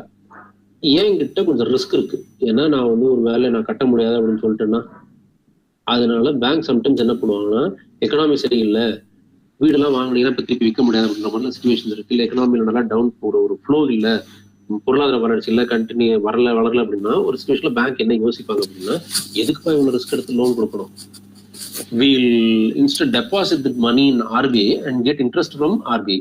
ஆனா RBI ஜெனரலா ஒரு 5% 6% தான் இன்ட்ரெஸ்ட் ரேட் வச்சிருப்பாங்க. அதுக்கு மேல வைக்க மாட்டாங்க. அப்கோர்ஸ் இங்க 10% இன்ட்ரெஸ்ட் ரேட், இங்க 6% இன்ட்ரெஸ்ட் ரேட். நீங்க என்ன பண்ணுவீங்க, இந்த 100 ரூபாய் இங்க போட்டா 5 ரூபாய் கிடைக்கும் எக்ஸ்ட்ரா, இந்த 100 ரூபாய் இங்க போட்டா 100 ரூபாய் இங்க போட்டா 5 rupees, இந்த 100 ரூபாய் இங்க போட்டா 10 rupees இன்ட்ரெஸ்ட் அப்படின்ற மாதிரி இருக்கும். நீங்க என்ன அல்டிமேட்டா you will try to divert this route. Bank will try to divert this route. But if the market is risky, கொடுத்த அமௌண்ட் திருப்பி வராது அப்படின்ற மாதிரி இருந்தா, ஐயோ ப்ராப்ளம் ஆயிடும், சரி பரவாயில்ல 5 ரூபாய் சேஃபா இருக்குல்ல, பரவாயில்ல 5 ரூபாய் வந்தாலும் சேஃபா வருது அப்படின்ற மாதிரி சிச்சுவேஷன் போகுது. இதுதான் ஜெனரல் ஹேப்பனிங். ஸோ இப்ப ஒரு டைம்ல பேங்க் என்ன பண்ணுது, இந்த இன்ட்ரெஸ்ட் ரேட் அதிகமாக்குறாங்க, 5ல இருந்து 10% ஆக்குறாங்க அப்படின்னா, இந்த இன்ட்ரெஸ்ட் ரேட் அதிகமாக்குறாங்க அப்படின்னா என்ன பண்ணுவீங்க, என்ன பேங்க் என்ன யோசிப்பாங்க, ஐயோ இந்த 10 இவ்வளவு ரிஸ்க் எடுத்து இவ்வளவு பேர் ஆளை பிடிச்சி அவனுக்கு மாசம் மாசம் இஎம்ஐ வாங்கி கலெக்ட் பண்ணிட்டு இருக்குது, அந்த பேசாம இங்க இருந்து நம்ம ஆர்பிஐல வச்சுட்டு போயிடலாம். ஸோ அல்டிமேட்லி மக்களுக்கு போக வேண்டிய பணம் ஆர்பிஐ, அதாவது பேங்க்ல இருந்து மக்களுக்கு திருப்பி வேற ஒரு ரூட்ல பிசினஸ்க்கு போக வேண்டிய பணம் has gone to RBI. Okay, so this way liquidity would have been reduced. ஏன்னா மக்களுக்கு பணம் போகாம ஆர்பிஐ கிட்ட போயிடுச்சு, லாக் ஆயிடுச்சு, மேல போய் லாக் ஆயிடுச்சு, கீழே வரல. ஏன் ஆர்பிஐ இன்ட்ரெஸ்ட் ரேட்டை இன்க்ரீஸ் பண்ணாங்க. So now if the reverse is happening, RBI is reducing interest rate. நான் 1%, 5%, 6% கூட கிடையாது, 1% தான் இன்ட்ரெஸ்ட் கொடுப்பேன் நான் உங்ககிட்ட கொடுக்கறதுக்கு போறேன்னா, இவன் என்ன யோசிப்பான், ஐயோ 1% வச்சுட்டு நான் என்ன பண்றது, சம்பளம்லாம் கொடுக்கணுமே, பேங்க் என்ன அப்படின்னு யோசிப்பான், சம்பளம்லாம் கொடுக்கணுமே, அதுக்கு பதில் என்ன பண்ணும், பரவாயில்ல கொஞ்சம் ரிஸ்க் எடுத்தாலும் பரவாயில்ல, ஒரு 10% கொஞ்சம் பார்த்து கொடுத்து பண்ணணும் அப்படின்னு சொல்லிட்டு he will divert the money to the people. So இங்க வச்சிருந்த அந்த 5% 6% வச்சிருக்கிறதோட இன்ட்ரெஸ்ட் குறைஞ்சிடும், இந்த பணத்தையும் சேர்த்து எடுத்து வந்து இங்க வச்சிருவோம். So the money from RBI, the money which we have, the bank had in RBI will now come to people. The money which bank had in RBI will now come to people. So this is called expansionary. Expansionary தான் நிறைய பணம் எக்கனாமியில வருது அப்படின்ற மாதிரி. So contraction economic புரிஞ்சுச்சா? இதை எப்படி control பண்ணாங்க, ஆர்பிஐ சிம்பிளா அவங்களோட இன்ட்ரெஸ்ட் ரேட்டை மாத்தினாங்கன்னா எல்லாம் நடந்துடும். எப்படி மணி மூவ் ஆகுது அப்படின்றத ஆர்பிஐ ஈஸியாக செக் பண்றாங்க. So this is how RBI makes easy control. எக்ஸ்பான்ஷனரியா இருக்கணுமா, கான்ட்ராக்ஷனரியா இருக்கணுமா. அவங்க கிட்ட ஆர்பிஐ கிட்ட பணம் வந்துச்சுன்னா அது கான்ட்ராக்ஷனரி, ஆர்பிஐ கிட்ட இருந்து பேங்க் வழியா பீப்புள் கிட்ட மணி போச்சுன்னா எக்ஸ்பான்ஷனரி. திஸ் வே அது role. So monetary policy. So in all எப்படி பார்த்தீங்க அப்படின்னா, what we can sum up is controlling in liquidity. Okay, controlling of the liquidity அதான் பண்றாங்க. கிளியரா? RBI uses different tools on the same line to control inflation growth. இந்த மாதிரி நிறைய tools use பண்றாங்க. But each tool has different operational period. இந்த மாதிரி நிறைய டூல்ஸ் இருக்கு. ஒரு பீரியடுக்கு ஒரு டூல்ஸ்க்கும் ஒரு ஆப்ரேஷனல் பீரியட் அவங்களுக்கு இருக்கு. Okay, so coming back to monetary பாலிசியோட important point, controller of credit. Controller of கிரெடிட்னா ஆல்ரெடி நம்ம பேசிட்டோம். ஜென்ரலான மணி மூவ்மெண்ட்டை எப்படி ஆர்பிஐ கண்ட்ரோல் பண்ணுறது. ஆர்பிஐ அனௌன்ஸ் பண்ற பாலிசி, இந்த கண்ட்ரோல் ஆஃப் கிரெடிட் லைன்ல ஆர்பிஐ அனௌன்ஸ் பண்ற பாலிசி, மானிட்டரி பாலிசி வந்து 6 times a year, 6 தடவை ஒரு வருஷத்துக்கு அனௌன்ஸ் பண்ணுவாங்க. 6 தடவை ஒரு புது பாலிசி இல்லை, பாலிசி சேஞ்ச், 10% இன்ட்ரெஸ்ட் 5% அப்படின்ற மாதிரி மாத்துறாங்க. இதெல்லாம் ஒரு 6 தடவை அனௌன்ஸ் பண்ணுவாங்க ஒரு வருஷத்துக்கு. Almost 2 months once. So policy determines supply of money in the economy and rate changed by the banks. Rate change by the பேங்க்ஸ்னா சென்ட்ரல் கவர்மெண்ட் பேங்க் ஆர்பிஐ ஒரு பேங்க் ரேட் சேஞ்ச் பண்ணும். அதாவது ஆர்பிஐ ஒரு bank rate change பண்ணும். அந்த rate change பண்ணதுனால நல்ல rate கிடைக்குது அப்படின்னா பேங்க் என்ன பண்ணும், இங்க போவாங்க. இல்ல ரேட் கம்மியாகுது அப்படின்னா பேங்க் வந்து எதுக்கு அவ்வளோ போய் லாக் பண்ணணும், பீப்புள்கிட்ட போவாங்க. Okay okay. ஸோ இந்த மாதிரி ஒரு பேங்க்ல நிறைய பேங்க் இந்த மாதிரி அமௌண்ட் திருப்பி போயிடும். ஆர்பிஐ வந்து ரேட்டை சேஞ்ச் கம்மி பண்ணிட்டாங்க அப்படின்னா. ஸோ அப்போ நிறைய பணம் இருக்கும். அப்போ பேங்க் என்ன பண்ணுவாங்க, கொஞ்சம் லக்ஸரியஸா மாத்தணும்னு நினைப்பாங்க. 10% இருந்தது கூட வந்து இல்லப்பா 9% தான் கூட போதும் அப்படின்னு. இவன் 9% குறைச்சோன்னா இவங்க என் பேங்க் தான் வரணும் 8% குறைப்போம். ஸோ இன்ட்ரெஸ்ட் வந்து ரெடியூஸ் ஆகுது அவங்களுக்கு. இது மாதிரி. ஸோ இதான் interest rate changes. So the policy also condense an economic overview and presents future forecast. எப்படிலாம் இருக்கணும் எக்கனாமியில, இன்ஃபிளேஷன் டார்கெட்டிங் எப்படி இருக்கு, எதை நோக்கி நம்ம போக போறோம் அப்படின்றது இந்த பாலிசி ஃபார்மேஷன்ல தெரியும். இந்த ஓவரால் கண்ட்ரோல், இந்த கிரெடிட் கண்ட்ரோல் 2 டைப்ல பண்ணலாம். Quantitative control, qualitative control. Quantitative கண்ட்ரோல்னா இப்போ நம்ம ஆல்ரெடி நம்ம ஒரு விஷயம் பார்த்தோம். 100 ரூபாயில வந்து 25 ரூபாய் 20 ரூபாய் சிஆர்ஆர் எடுத்து வச்சுப்பாங்க, இதுல இவ்வளவு எடுத்து வச்சுப்பாங்க அப்படின்ற மாதிரி. ஸோ அப்ப 100 ரூபாயில 20 ரூபாய் எடுத்தோம்னா மீதி 75. வால்யூமே கண்ட்ரோல் பண்றோம்ல, பேங்க் கிட்ட எவ்வளவு வால்யூம் இருக்குன்றத ஆர்பிஐ கண்ட்ரோல் பண்ணதா இல்லையா? You have 100 rupees in your bank and there is something called CRR. Bank problem ஆயிடக்கூடாதுன்றதுக்காக ஒரு 20% அப்படின்ற அமௌண்ட்டை தூக்கி ஆர்பிஐல வைக்கணும் அப்படின்ற மாதிரி சொல்லிட்டு அதுக்கு சிஆர்ஆர்ன்ற ஒரு பேர்ல வைப்பாங்க. ஸோ அப்ப மீதி எவ்வளவு பணம் பேங்க்ல இருக்குன்றது குறைஞ்சிருதா? அப்ப மீதி இருக்கிற பணத்தெல்லாம் அதுக்கேற்ற மாதிரி தான் அவங்க லோன்ஸ் கொடுக்க முடியும். பேங்க் லோன் கொடுத்தா அவங்க வந்து வட்டி வாங்கி சம்பாதிக்க முடியும். அந்த வால்யூம் கொடுத்தா இது வந்து வால்யூம் கண்ட்ரோல். ஆப்ரேஷனலா எவ்வளவு வால்யூம் பேங்க்ஸ் வச்சுக்க முடியும்னு சொல்றதுக்கு பேரு quantitative control. Okay, this is quantitative control, volume control, quantitative control. இப்ப இந்த மீதி இருக்கிற 70 ரூபாயிலே 80 ரூபாயிலே வந்து யாருக்கெல்லாம் லோன் கொடுக்கணும், எப்படிலாம் லோன் கொடுக்கணும், எங்கெங்கெல்லாம் கொடுக்கணும் அப்படின்ற மாதிரி சில குவாலிட்டி சொல்றாங்க, யாருக்கு கொடுக்கணும் அப்படின்ட்டு. Take for example priority sector lending. எல்லாத்துக்கும் இல்ல, முதல்ல விவசாயத்துக்கு கடன் கொடு சார், அதை விட நல்ல பிசினஸ், அவங்களுக்கு நல்லா வளரணும், நம்மளுக்கு நல்லா காசு கொடுப்பாங்க, வட்டி நல்லா கட்டுவாங்க, நம்ம பெரிய அமௌண்ட் கொடுக்கணும், அதெல்லாம் கிடையாது. உங்ககிட்ட இருக்கிற 100 ரூபாயில 45 ரூபாய் 46% ப்ரியாரிட்டி செக்டருக்கு லெண்டிங் கொடு, மீதி இருக்கிற காசு வேணா அதை யோசிச்சுக்கும். அப்ப என்ன ஆகும்? Quality control. இவரு கொடுக்கணுமா, இவரு கொடுக்க கூடாதா அப்படின்ற மாதிரி ஒரு ஸ்பெசிபிக் பர்சன் பேஸ்டு கண்ட்ரோல். அதாவது முதல்ல ஃபர்ஸ்ட் எவ்வளவு வால்யூம் கொடுக்கலான்றது யோசிக்கிறாங்க, அப்புறம் அந்த வால்யூம்ல யாருக்கு கொடுக்கலாம்னு யோசிக்கிறாங்க. இந்த மாதிரி விஷயங்களையும் மானிட்டரி பாலிசியில பண்ணுவாங்க. So qualitative instruments. குவாலிட்டேட்டிவ் இன்ஸ்ட்ருமெண்ட்ஸ்னா margin requirements, consumer credit regulations, guidelines, moral suasions, direct actions, இந்த மாதிரி விஷயங்கள்லாம் பண்ணுவாங்க. மார்ஜின் ரெக்யர்மெண்ட்ஸ்னா எவ்வளவு கொடுத்துருக்கணும், எவ்வளவு நீ என்னப்பா இந்த இதுக்கெல்லாம் கொடுத்துருக்கேன், விவசாயத்துக்குலாம் கொடுத்துருக்கியான்னு கவர்மெண்ட் கேட்கும். சார் கொடுத்துருக்கேன், எவ்வளவு கொடுத்துருக்கேன், இல்ல இவ்வளவு கொடுக்கணும் நீனு. Consumer credit regulations and guidelines, எந்தெந்த ப்ராடக்ட்டுக்கு எப்படி கொடுக்கணும். மாரல் சுவேஷன்ஸ், தப்பு பண்ணீங்களா இவ்வளவு பணம் கட்டு, ஃபைன் கட்டு, இந்த மாதிரியான விஷயங்கள்லாம் வச்சு, டைரக்ட் ஆக்ஷன் இந்த மாதிரியான விஷயம்லாம் வச்சு குவாலிட்டேட்டிவ். இந்த பணம் கொடுத்தாங்களா, கல்வி கடன் கொடுத்தாங்களா இல்லையா, விவசாய கடன் கொடுத்தாங்களா இல்லையா, தொழில்துறை கடன் கொடுத்தாங்களா இல்லையா, இந்த மாதிரி there can be quality based control. Okay, next is quantitative control. Quantitative instruments, very important action perspectives of bank. இதுதான் நம்மளுடைய ஆர்பிஐ ரோல்னே நம்ம படிக்க போறோம். Bank rate, cash reserve ratio, statutory liquidity ratio, repo reverse repo ratio, open market operations. Today we'll try to complete at least to the level of bank rate and CRR, I hope, in a time it is running up. So first, before starting a bank rate, there is something you should know about net demand and time liabilities. இது எதுக்கு அப்படின்றது நான் பின்னாடி சொல்றேன், but just try to understand this definition. Net demand and time liabilities. அதாவது பேங்கோட reserve இருக்குல்ல, பேங்கோட ரிசர்வ்னா நீங்க எல்லாரும் பணமா டெபாசிட் பண்ணிருப்பீங்க, நகையா டெபாசிட் பண்ணிருப்பீங்க. இப்ப ஆல்ரெடி நான் ஒரு தடவை சொன்னேன், கவர்மெண்ட் வந்து பத்திரத்தை கொடுத்து மக்கள்கிட்ட இருந்து காசு வாங்க அப்படின்னு சொல்லிட்டு. சில சமயம் அந்த பத்திரத்தையே கவர்மெண்ட் வந்து பேங்க் கிட்ட கொடுக்கலாம், பேங்க்ல இருந்து காசு வாங்குறதுக்கு. ஏன்னா பேங்க்ல சும்மா இருந்து பேங்க்கிட்டே போய் சொல்லலாம், இல்ல ஏடிஎம் பண்ணி வச்சிருக்கிற 10,000 ரூபாய் எடுத்து எனக்கு இந்த பேங்க்ல வச்சுக்கோ, உனக்கு அதுக்குள்ள வந்து 10,000 ரூபாய் எடுக்க போறாங்களா ஏடிஎம் அப்படின்னு சொல்லிட்டு. அந்த மாதிரிலாம் something colloquial terms, but not that way actually. So இந்த மாதிரி நிறைய ரிசர்வ்ஸா பேங்க் நிறைய வச்சிருப்பாங்க. நிறைய வகையில டெபாசிட்ஸ் வரும் பேங்க்குக்கு, நிறைய வகையில நிறைய டெபாசிட்ஸ், அந்த அஷூரன்ஸும் வரும். இது எல்லாம் சேர்ந்ததுக்கு பேர் தான் ரிசர்வ்ஸ் அப்படின்னு சொல்லுவாங்க. Okay, so NDTL, net demand and time liabilities. இதுல ஃபர்ஸ்ட் டிமாண்ட் லைபிலிட்டிஸ் அப்படின்னா என்னன்னு பார்த்துப்போம். டிமாண்ட் லைபிலிட்டிஸ்னா ஒரு டைம் ஆப்ரேட்டபிள் ஃபண்ட். அதாவது எனி டைம் நீங்க எப்போ வேணாலும் போயிட்டு நீங்க ஆப்ரேட் பண்ணலாம் அந்த ஃபண்டை. அப்படின்னா என்னன்னா, உங்க பேர்ல சேவிங்ஸ் அக்கௌண்ட் இருக்கும், கரண்ட் அக்கௌண்ட் இருக்கும், டிமாண்ட் டிராப்ஸ் இருக்கும், அன்கிளைம் டெபாசிட்ஸ் இருக்கும். இதெல்லாம் நீங்க பேங்க்ல வச்சிருப்பீங்க. பேங்க் வந்து 5,000 10 லட்ச ரூபாய் இருக்கு, நம்ம ஒருத்தவங்க வந்து கொடுத்துலாம் லோன் அப்படின்னு கொடுத்துட முடியாது. அதுல உங்களோட சேவிங்ஸ் அக்கௌண்ட்ல ஒரு 1 லட்ச ரூபாய் போட்டு வச்சிருக்கீங்க அப்படின்னா அந்த பேங்க்ல அந்த டைம்ல 1 lakh உங்களுடைய சேவிங்ஸ் அக்கௌண்ட் அமௌண்ட் இருக்கு. அதையும் சேர்த்து அவங்க வந்து இஷ்டத்துக்கு கால்குலேட் பண்ண முடியாது. Because you go after if you take 1 lakh, the bank cannot plan accordingly. So அதனால இதெல்லாம் டிமாண்ட் லைபிலிட்டிஸ். டிமாண்ட் லைபிலிட்டிஸ் நான் போய் கேட்டவொடனே எனக்கு கொடுக்கணும். ஓகே, இந்த பேங்க் நாட் சே லேட்டர் அப்படின்னு சொல்ல முடியாது.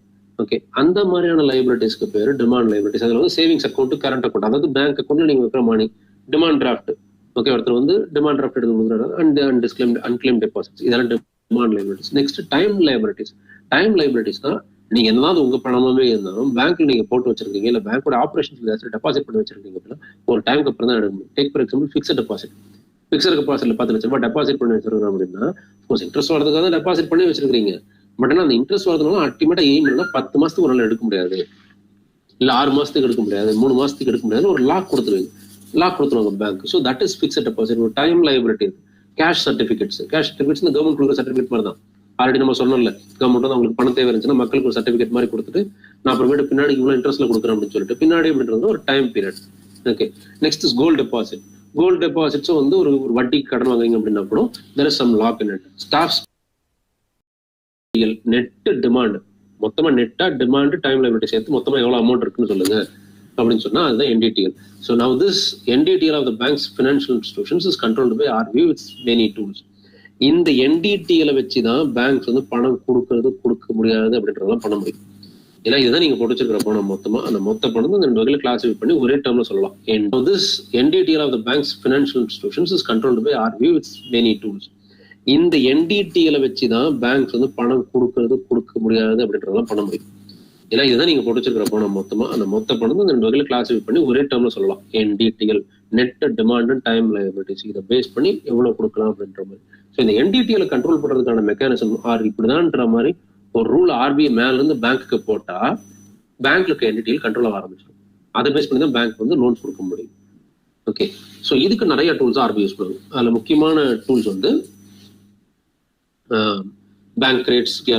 Okay, before we go to that நம்ம இன்னொரு இது பார்த்துருவோம், பில்ஸ் ஆஃப் எக்ஸ்சேஞ்ச் அப்படின்ற மாதிரி பார்த்துருவோம். ஓகே, பில்ஸ் ஆஃப் எக்ஸ்சேஞ்ச்னா ஆல்ரெடி நான் சொன்ன மாதிரி தான். என்கிட்ட வந்து இது வந்து கொஞ்சம் வேற மாதிரி பார்ப்போம். இப்போ நான் வந்து ஒரு பில்டிங் கட்டணும்னு ஆசைப்படுறேன். ஓகே, ஐம் ஓனர், நான் ஒரு பெரிய பில்டிங் கட்டலாம்னு ஆசைப்படுறேன். என்கிட்ட காசு இல்லை. ஸோ அதனால நம்ம இந்த பில்டிங் கட்டி முடிச்சா நிறைய காசு வரும்னு சொல்லிட்டு நான் ஒரு பேப்பர் மாதிரி ரைஸ் பண்றேன். நான் வந்து எனக்கு கடன் கொடுங்க, அந்த கடனை வந்து நான் திருப்பி கொடுக்கக்குள்ள 100 ரூபாய் நீங்க எனக்கு கொடுத்தீங்கன்னா நான் வந்து 110 ருபீஸா கொடுப்பேன் அப்படின்னு சொல்ற மாதிரி. ஸோ இந்த மாதிரி இந்த வேலையை பண்ணி எனக்கு வித்து கொடுத்து காசை கலெக்ட் பண்ணி கொடுக்கறதுக்கு ஒரு ஆள் இருப்பார். அவர் தான் பையர். அவர்கிட்ட போயிட்டு நான் இதை கொடுக்குறேன். அவர்கிட்ட கொடுத்தோன்னே அவர் என்ன பண்றாரு, செல்லருக்கு சொல்றாரு. செல்லர் என்ன பண்றாரு, இந்த டேக் ஃபார் எக்ஸாம்பிள் 1000 ருபீஸ் இந்த டாக்குமெண்ட்டை வந்து 1000 ருபீஸ்க்கு எனக்கு இது பண்ணி கொடுத்துறாரு. ஸோ நான் வந்து 1000 ருபீஸ் வாங்கிட்டேன், கையில் வாங்கிட்டேன். ஓகே, ஸோ இப்போ அவங்க கிட்ட அந்த பேப்பர் இருக்கு. ஸோ இதுக்கு பேர் தான் bills of exchange. Bills of எக்ஸ்சேஞ்ச்னா என்ன, நான் வந்து என்னுடைய ப்ராப்பர்ட்டியை ஒரு பேப்பரா மாற்றி அந்த பேப்பருக்கு வந்து ஒரு அமௌண்ட்டை வாங்கியிருக்கிறேன். ஆனா அது எப்படின்னா இதுல என்ன விஷயம், இந்த செல்லர்கிட்ட இருந்து நான் வந்து ஃபைனலா ஒரு இது போட்டிருப்பேன், அக்ரிமெண்ட் போட்டிருப்பேன். என்னன்னா இப்ப நான் 1000 ருபீஸ் இந்த பேப்பர் கொடுத்து வாங்கிட்டேன். ஓகே, இந்த பேப்பர் அவர் வச்சுட்டு என்ன பண்ணுவாரு, அந்த செல்லர் ஒன்றும் பண்ண முடியாதுல்ல. ஸோ அவருக்கு ஒரு அஷூரிட்டி கொடுக்குறேன். என்னன்னா ஆஃப்டர் 6 months இந்த பேப்பர் நான் உங்ககிட்ட திருப்பி வாங்கிக்கிறேன். அவர் என்ன கேட்பாரு, நீ இதே 1000 ரூபாய் கொடுத்துட்டு திருப்பி வாங்கிப்பேன். இல்ல சார், நான் உங்களுக்கு 1010 ரூபாய் கொடுக்குறேன். எப்படி, இப்போ வந்து என் ப்ராப்பர்ட்டி ஒரு பேப்பர் மாதிரி மாத்திடுறேன், அந்த பேப்பரை நான் உங்ககிட்ட கொடுக்குறேன், நீங்க எனக்கு 1000 ரூபாய் கொடுங்க அப்படின்றாங்க. இதனால எனக்கு என்னப்பா லாபம் வருது சார்? ஒன்றும் இல்லை, உங்ககிட்ட சும்மா தான் அந்த காசு இருக்கு. நான் இந்த பேப்பர் 6 மாசம் கழிச்சு உங்ககிட்ட திருப்பி வாங்கிக்கிறேன். வாங்கக்குள்ள நீங்க கொடுத்த 1000 ரூபாய்க்கு பதிலாக நான் 1010 ரூபாயா கொடுக்குறேன், உங்களுக்கு 10 ரூபாய் லாபம் அப்படின்னு. ஸோ உடனே இவருக்கு சந்தோஷமாயிடும். ஓகே, ஸோ இந்த மாதிரி பண்றது ஃபியூச்சர் டேட் கண்டிப்பா வாங்கி ஆகணுன்ற ஒரு ஃபியூச்சர் டேட்டோட கொடுக்கறதுக்கு தான் பில்ஸ் ஆஃப் எக்ஸ்சேஞ்ச். இது ஒரு பேப்பர் கிடையாது, பல பேப்பர், thousands ஆஃப் பேப்பர்ஸா பிரியுது. Okay, this way what is happening. இதுதான் நிறைய பேங்க் ஆப்ரேஷன்ஸ் வந்து RBI பண்ணி கொடுக்குறாங்க. கவர்மெண்ட் வந்து RBI பண்ணும், சாரி RBI வந்து கவர்மெண்ட்லாம் பண்ணும். இப்போ இதுல ஒரு சின்ன விஷயம் இருக்கு. இப்போ இந்த செல்லர் இருக்காங்களா, அதாவது நான் தான் அந்த பணம் கொடுத்துருக்கேன், 1000 ரூபாய் கொடுத்துருக்கேன். ஓகே, இந்த ஆளுக்கு, இந்த வீடு கட்டின ஆளுக்கு நான் 1000 ரூபாய் கொடுத்துருக்கேன். என்கிட்ட அந்த 1000 ரூபாய்க்கு மேலே ஒரு பேப்பர் இருக்கு. அந்த பேப்பருடைய மதிப்பு என்ன, 1010 ரூபாய் 6 மாசம் கழிச்சு. ஆனா உடனே எனக்கு காசு தேவைப்படுது, எனக்கு ரொம்ப எமர்ஜென்சில நான் என்ன பண்றேன், வேற இடத்துல எடுத்து போய் கொடுக்குறேன். வேற இடத்துல டேக் ஃபார் எக்ஸாம்பிள் ஒரு கன்வென்ஷனல் பேங்க் எடுத்து போய் கொடுக்குறேன். ஓகே, இப்ப நான் வந்து பர்சன், என்கிட்ட 1000 ரூபாய்க்கு வர்த்தான ஒரு பேப்பர் இருக்கு. அந்த பேப்பருக்கு எனக்கு 10 ரூபாய் இது கிடைக்கும். இப்ப எனக்கு உடனே காசு தேவைப்படுது. ஏன்னா ஆல்ரெடி இந்த கொடுத்தாலே நம்மளுக்கு வந்து 6 months கழிச்சு இது கொடுப்பாரு. ஆனா அந்த 6 months வரைக்கும் வெயிட் பண்ண முடியல, உடனே நான் போயிட்டு எடுத்துட்டு போறேன். நான் பேங்க் கிட்ட எடுத்துட்டு போறேன் அப்படின்னு வச்சுக்கோங்க. பேங்க் என்ன சொல்லும், 1000 ரூபாய்க்குலாம் இப்ப கொடுக்க முடியாது, உனக்கு உடனே காசு தேவைப்படுதா, உனக்கு ப்ராப்ளம் தானே, நான் வந்து ஒரு 950 rupees கொடுக்குறேன் அப்படின்னு சொல்லிட்டு 950ன்றது 5% டிஸ்கவுண்ட். ஓகே, இதுக்கு பேர் தான் டிஸ்கவுண்ட். ஓகே, 5 ரூபாய் லாஸ் அப்படின்ற மாதிரி என்ன பொறுத்தவரை ஆஸ் அ பர்சன், பட் என்ன ஒரு டிஸ்கவுண்ட் அப்படின்ற மாதிரி பேங்க் எனக்கு கொடுக்குது அப்படின்ற மாதிரி சொல்லுவாங்க. ஸோ பையர்ல இருந்து பேங்க்குக்கு போறோம், பேங்க் வந்து ஒரு 5% டிஸ்கவுண்ட் சொல்லுது, எனக்கு வேற வழி இல்லாம நான் வாங்கிக்கிறேன். இப்ப பேங்க் வந்து 950 வந்துருச்சு. இப்ப பேங்க் என்ன பண்ணலாம், இந்த பர்சன் அந்த ஃபைன்ல கடைசியா வித்தார்ல, இந்த பில்டிங் கட்டினார்ல, அவர்கிட்ட அந்த 110 rupeesக்கு வாங்குறதுக்காக 6 months வெயிட் பண்ணலாம். ஓகே, 6 months வெயிட் பண்ணலாம். இப்ப இல்ல என்னால 6 months வெயிட் பண்ண முடியாதுன்னு பேங்க் நடந்துச்சுன்னா, it can do another thing. It can move to RBI, give it to RBI உடனே. ஓகே, பட் RBI நம்மளும் இதுல கேடி, நான் வந்து 970 rupees தான் அவனுக்கு கொடுப்பேன், அதாவது 3% டிஸ்கவுண்ட்ல அவனுக்கு கொடுப்பேன் அப்படின்ற மாதிரி. Okay, and finally RBI can wait for 6 months. RBI ஃபைனலா வெயிட் பண்ணி இந்த காசை வாங்கிடும். ஓகே, இதுதான் டிஸ்கவுண்ட் ப்ராசஸ். ஓகே, என்ன பண்ணுவாங்க, ஒருத்தர் வந்து அவர் ப்ராப்பர்ட்டி வந்து பேப்பரா பிரிக்கிறாரு, அது எத்தனை ஒருத்தர்கிட்ட கொடுக்குறாரு, அந்த பேப்பரை வித்து எல்லாத்தையும் பண்ணிட்டு எனக்கு வந்து இவ்வளவு பணம் தேவைப்படுது, ஒரு பேப்பருக்கு 1000 rupees அப்படின்னு சொல்றாங்க. அந்த பேப்பர் திருப்பி என்னப்பா அந்த பேப்பருக்கு வரத்தே இல்லைன்னா, இல்ல சார் 6 மாசம் வச்சு நான் உங்ககிட்ட வந்து வாங்கிக்கிறேன், வாங்கக்குள்ள 1000 rupees நீங்க கொடுத்ததுக்குள்ள 1010 rupees கொடுக்குறேன்னு சொல்லிட்டு நான் போயிடுறேன். அந்த போயிடுறாரு. அப்போ ஒரு பேப்பர் என்கிட்ட, ஒரு பேப்பருடைய மதிப்பு வந்து 1000. Wait for 6 months is 1010 rupees. But I am not able to wait for 6 months. அப்போ நான் என்ன பண்றேன், ஒரு பேங்க்கு போய் கொடுத்துட்டு அர்ஜென்ட்டுக்கு எனக்கு காசு தேவைப்படுது, பேங்க் ஒரு கொஞ்சம் கேடி வேலை பண்ணிட்டு கொஞ்சம் டிஸ்கவுண்ட் பண்ணி நம்ம கிட்ட வாங்கிக்கிறாங்க. ஒரு எனக்கு லாஸ் தான், பட் ஸ்டில் வேற வழி இல்லை, 950 rupeesக்கு. இப்போ பேங்க் வந்து can wait for another 6 months or I mean for the time period and get it from the original person. அவங்களால வெயிட் பண்ண முடியாது அப்படின்னு சொல்லிட்டு அவங்க என்ன பண்றாங்க, RBI கிட்ட கொடுத்துறாங்க. அப்படி கொடுத்தாலும் அவங்களுக்கு லாபம். they got it at 950, they are selling at 970. Okay, RBIக்கு வந்து RBI ஒரு டிஸ்கவுண்ட்ல வாங்கிடும், RBI will wait for 6 months and get it from that person. So இந்த இதுக்கு பேர் இதுதான் discount. Okay, bills of exchange and discount. So இதுதான் வந்து பேசிக்கா நீங்க தெரிஞ்சுக்கூடிய டெஃபினேஷன்ஸ். என்னன்னா, time level net demand and time லைபிலிட்டிஸ்னா என்ன, டிமாண்ட் லைபிலிட்டிஸ்னா என்ன, டைம் லைபிலிட்டிஸ்னா என்ன, பில்ஸ் ஆஃப் எக்ஸ்சேஞ்ச் என்ன, டிஸ்கவுண்ட் என்ன. இப்போ ஒரு விஷயம் நோட் பண்ணீங்களா, you come across lot of different jargons, ஒரு பெரிய பெரிய வேர்ட்ஸ், டெக்னிக்கல் வேர்ட்ஸ்லாம் நீங்க பார்த்துருக்கீங்க. பட் ஆனால் அந்த வேர்ட்ஸோடைய பியூட்டி பார்க்குறீங்க, ரொம்ப சாதாரண கான்செப்டை இவ்வளோ பெருசாக சொல்லல. ஆஸ் ஆஃப் அந்த வேர்டை மட்டும் சொன்னா உங்களுக்கு ஏதோ பெரிய பெரிய வார்த்தை பேசுறாங்க அப்படின்ற மாதிரி. That is economy. If you say it as a word, it appears very, very strong words. But in concept, is very simple, understandable concept. Understand this. Okay. So next CR, I think we can finish right now here itself, because next class la paapom. The CR la start panni because already time is running up. Hope you enjoyed this class. Next class la the formula topic oriented நம்ம போக ஆரம்பிச்சோம். Okay. So if you have any other doubts, any confusions or any other things for coming classes, you can ask me. Economy, once again I'm saying it is one of the worthy subjects to read, both as in terms of understanding as in terms of mark value, right? So happy preparations, keep yourself motivated. Coming classes இன்னும் கொஞ்சம் நம்ம வந்து ஒரு ஸ்ட்ரக்சர்டா எடுத்துட்டு போறதுக்கு we'll try, because first class generally வந்து I need to give a lot of inputs about studying a subject. I hope I have given those inputs. Mostly எங்களுக்கு இருக்கிற ப்ராப்ளம்ஸ் என்னன்னா, these kind of subject are technical subjects. It's like ஒரு integration calculations மாதிரி போடக்கூடிய ஒரு technical subject, scientifical subjects. இதை வந்து online எடுக்கிறது கொஞ்சம் இன்ஃப்ராஸ்ட்ரக்சரல் காம்ப்ளெக்சிட்டிஸ் இருக்கு. So that is what I'm facing right now. Had it been an on-board class, I'll try to make it possible. On-board class இருந்துச்சுன்னா இன்னும் நல்லா இன்ட்ரெஸ்டிங்காக இருக்கும் உங்களுக்கு. நிறைய I can give lot of sketches, okay, flow charts and sketches. Hope you enjoyed my class. Thank you all. Thank you.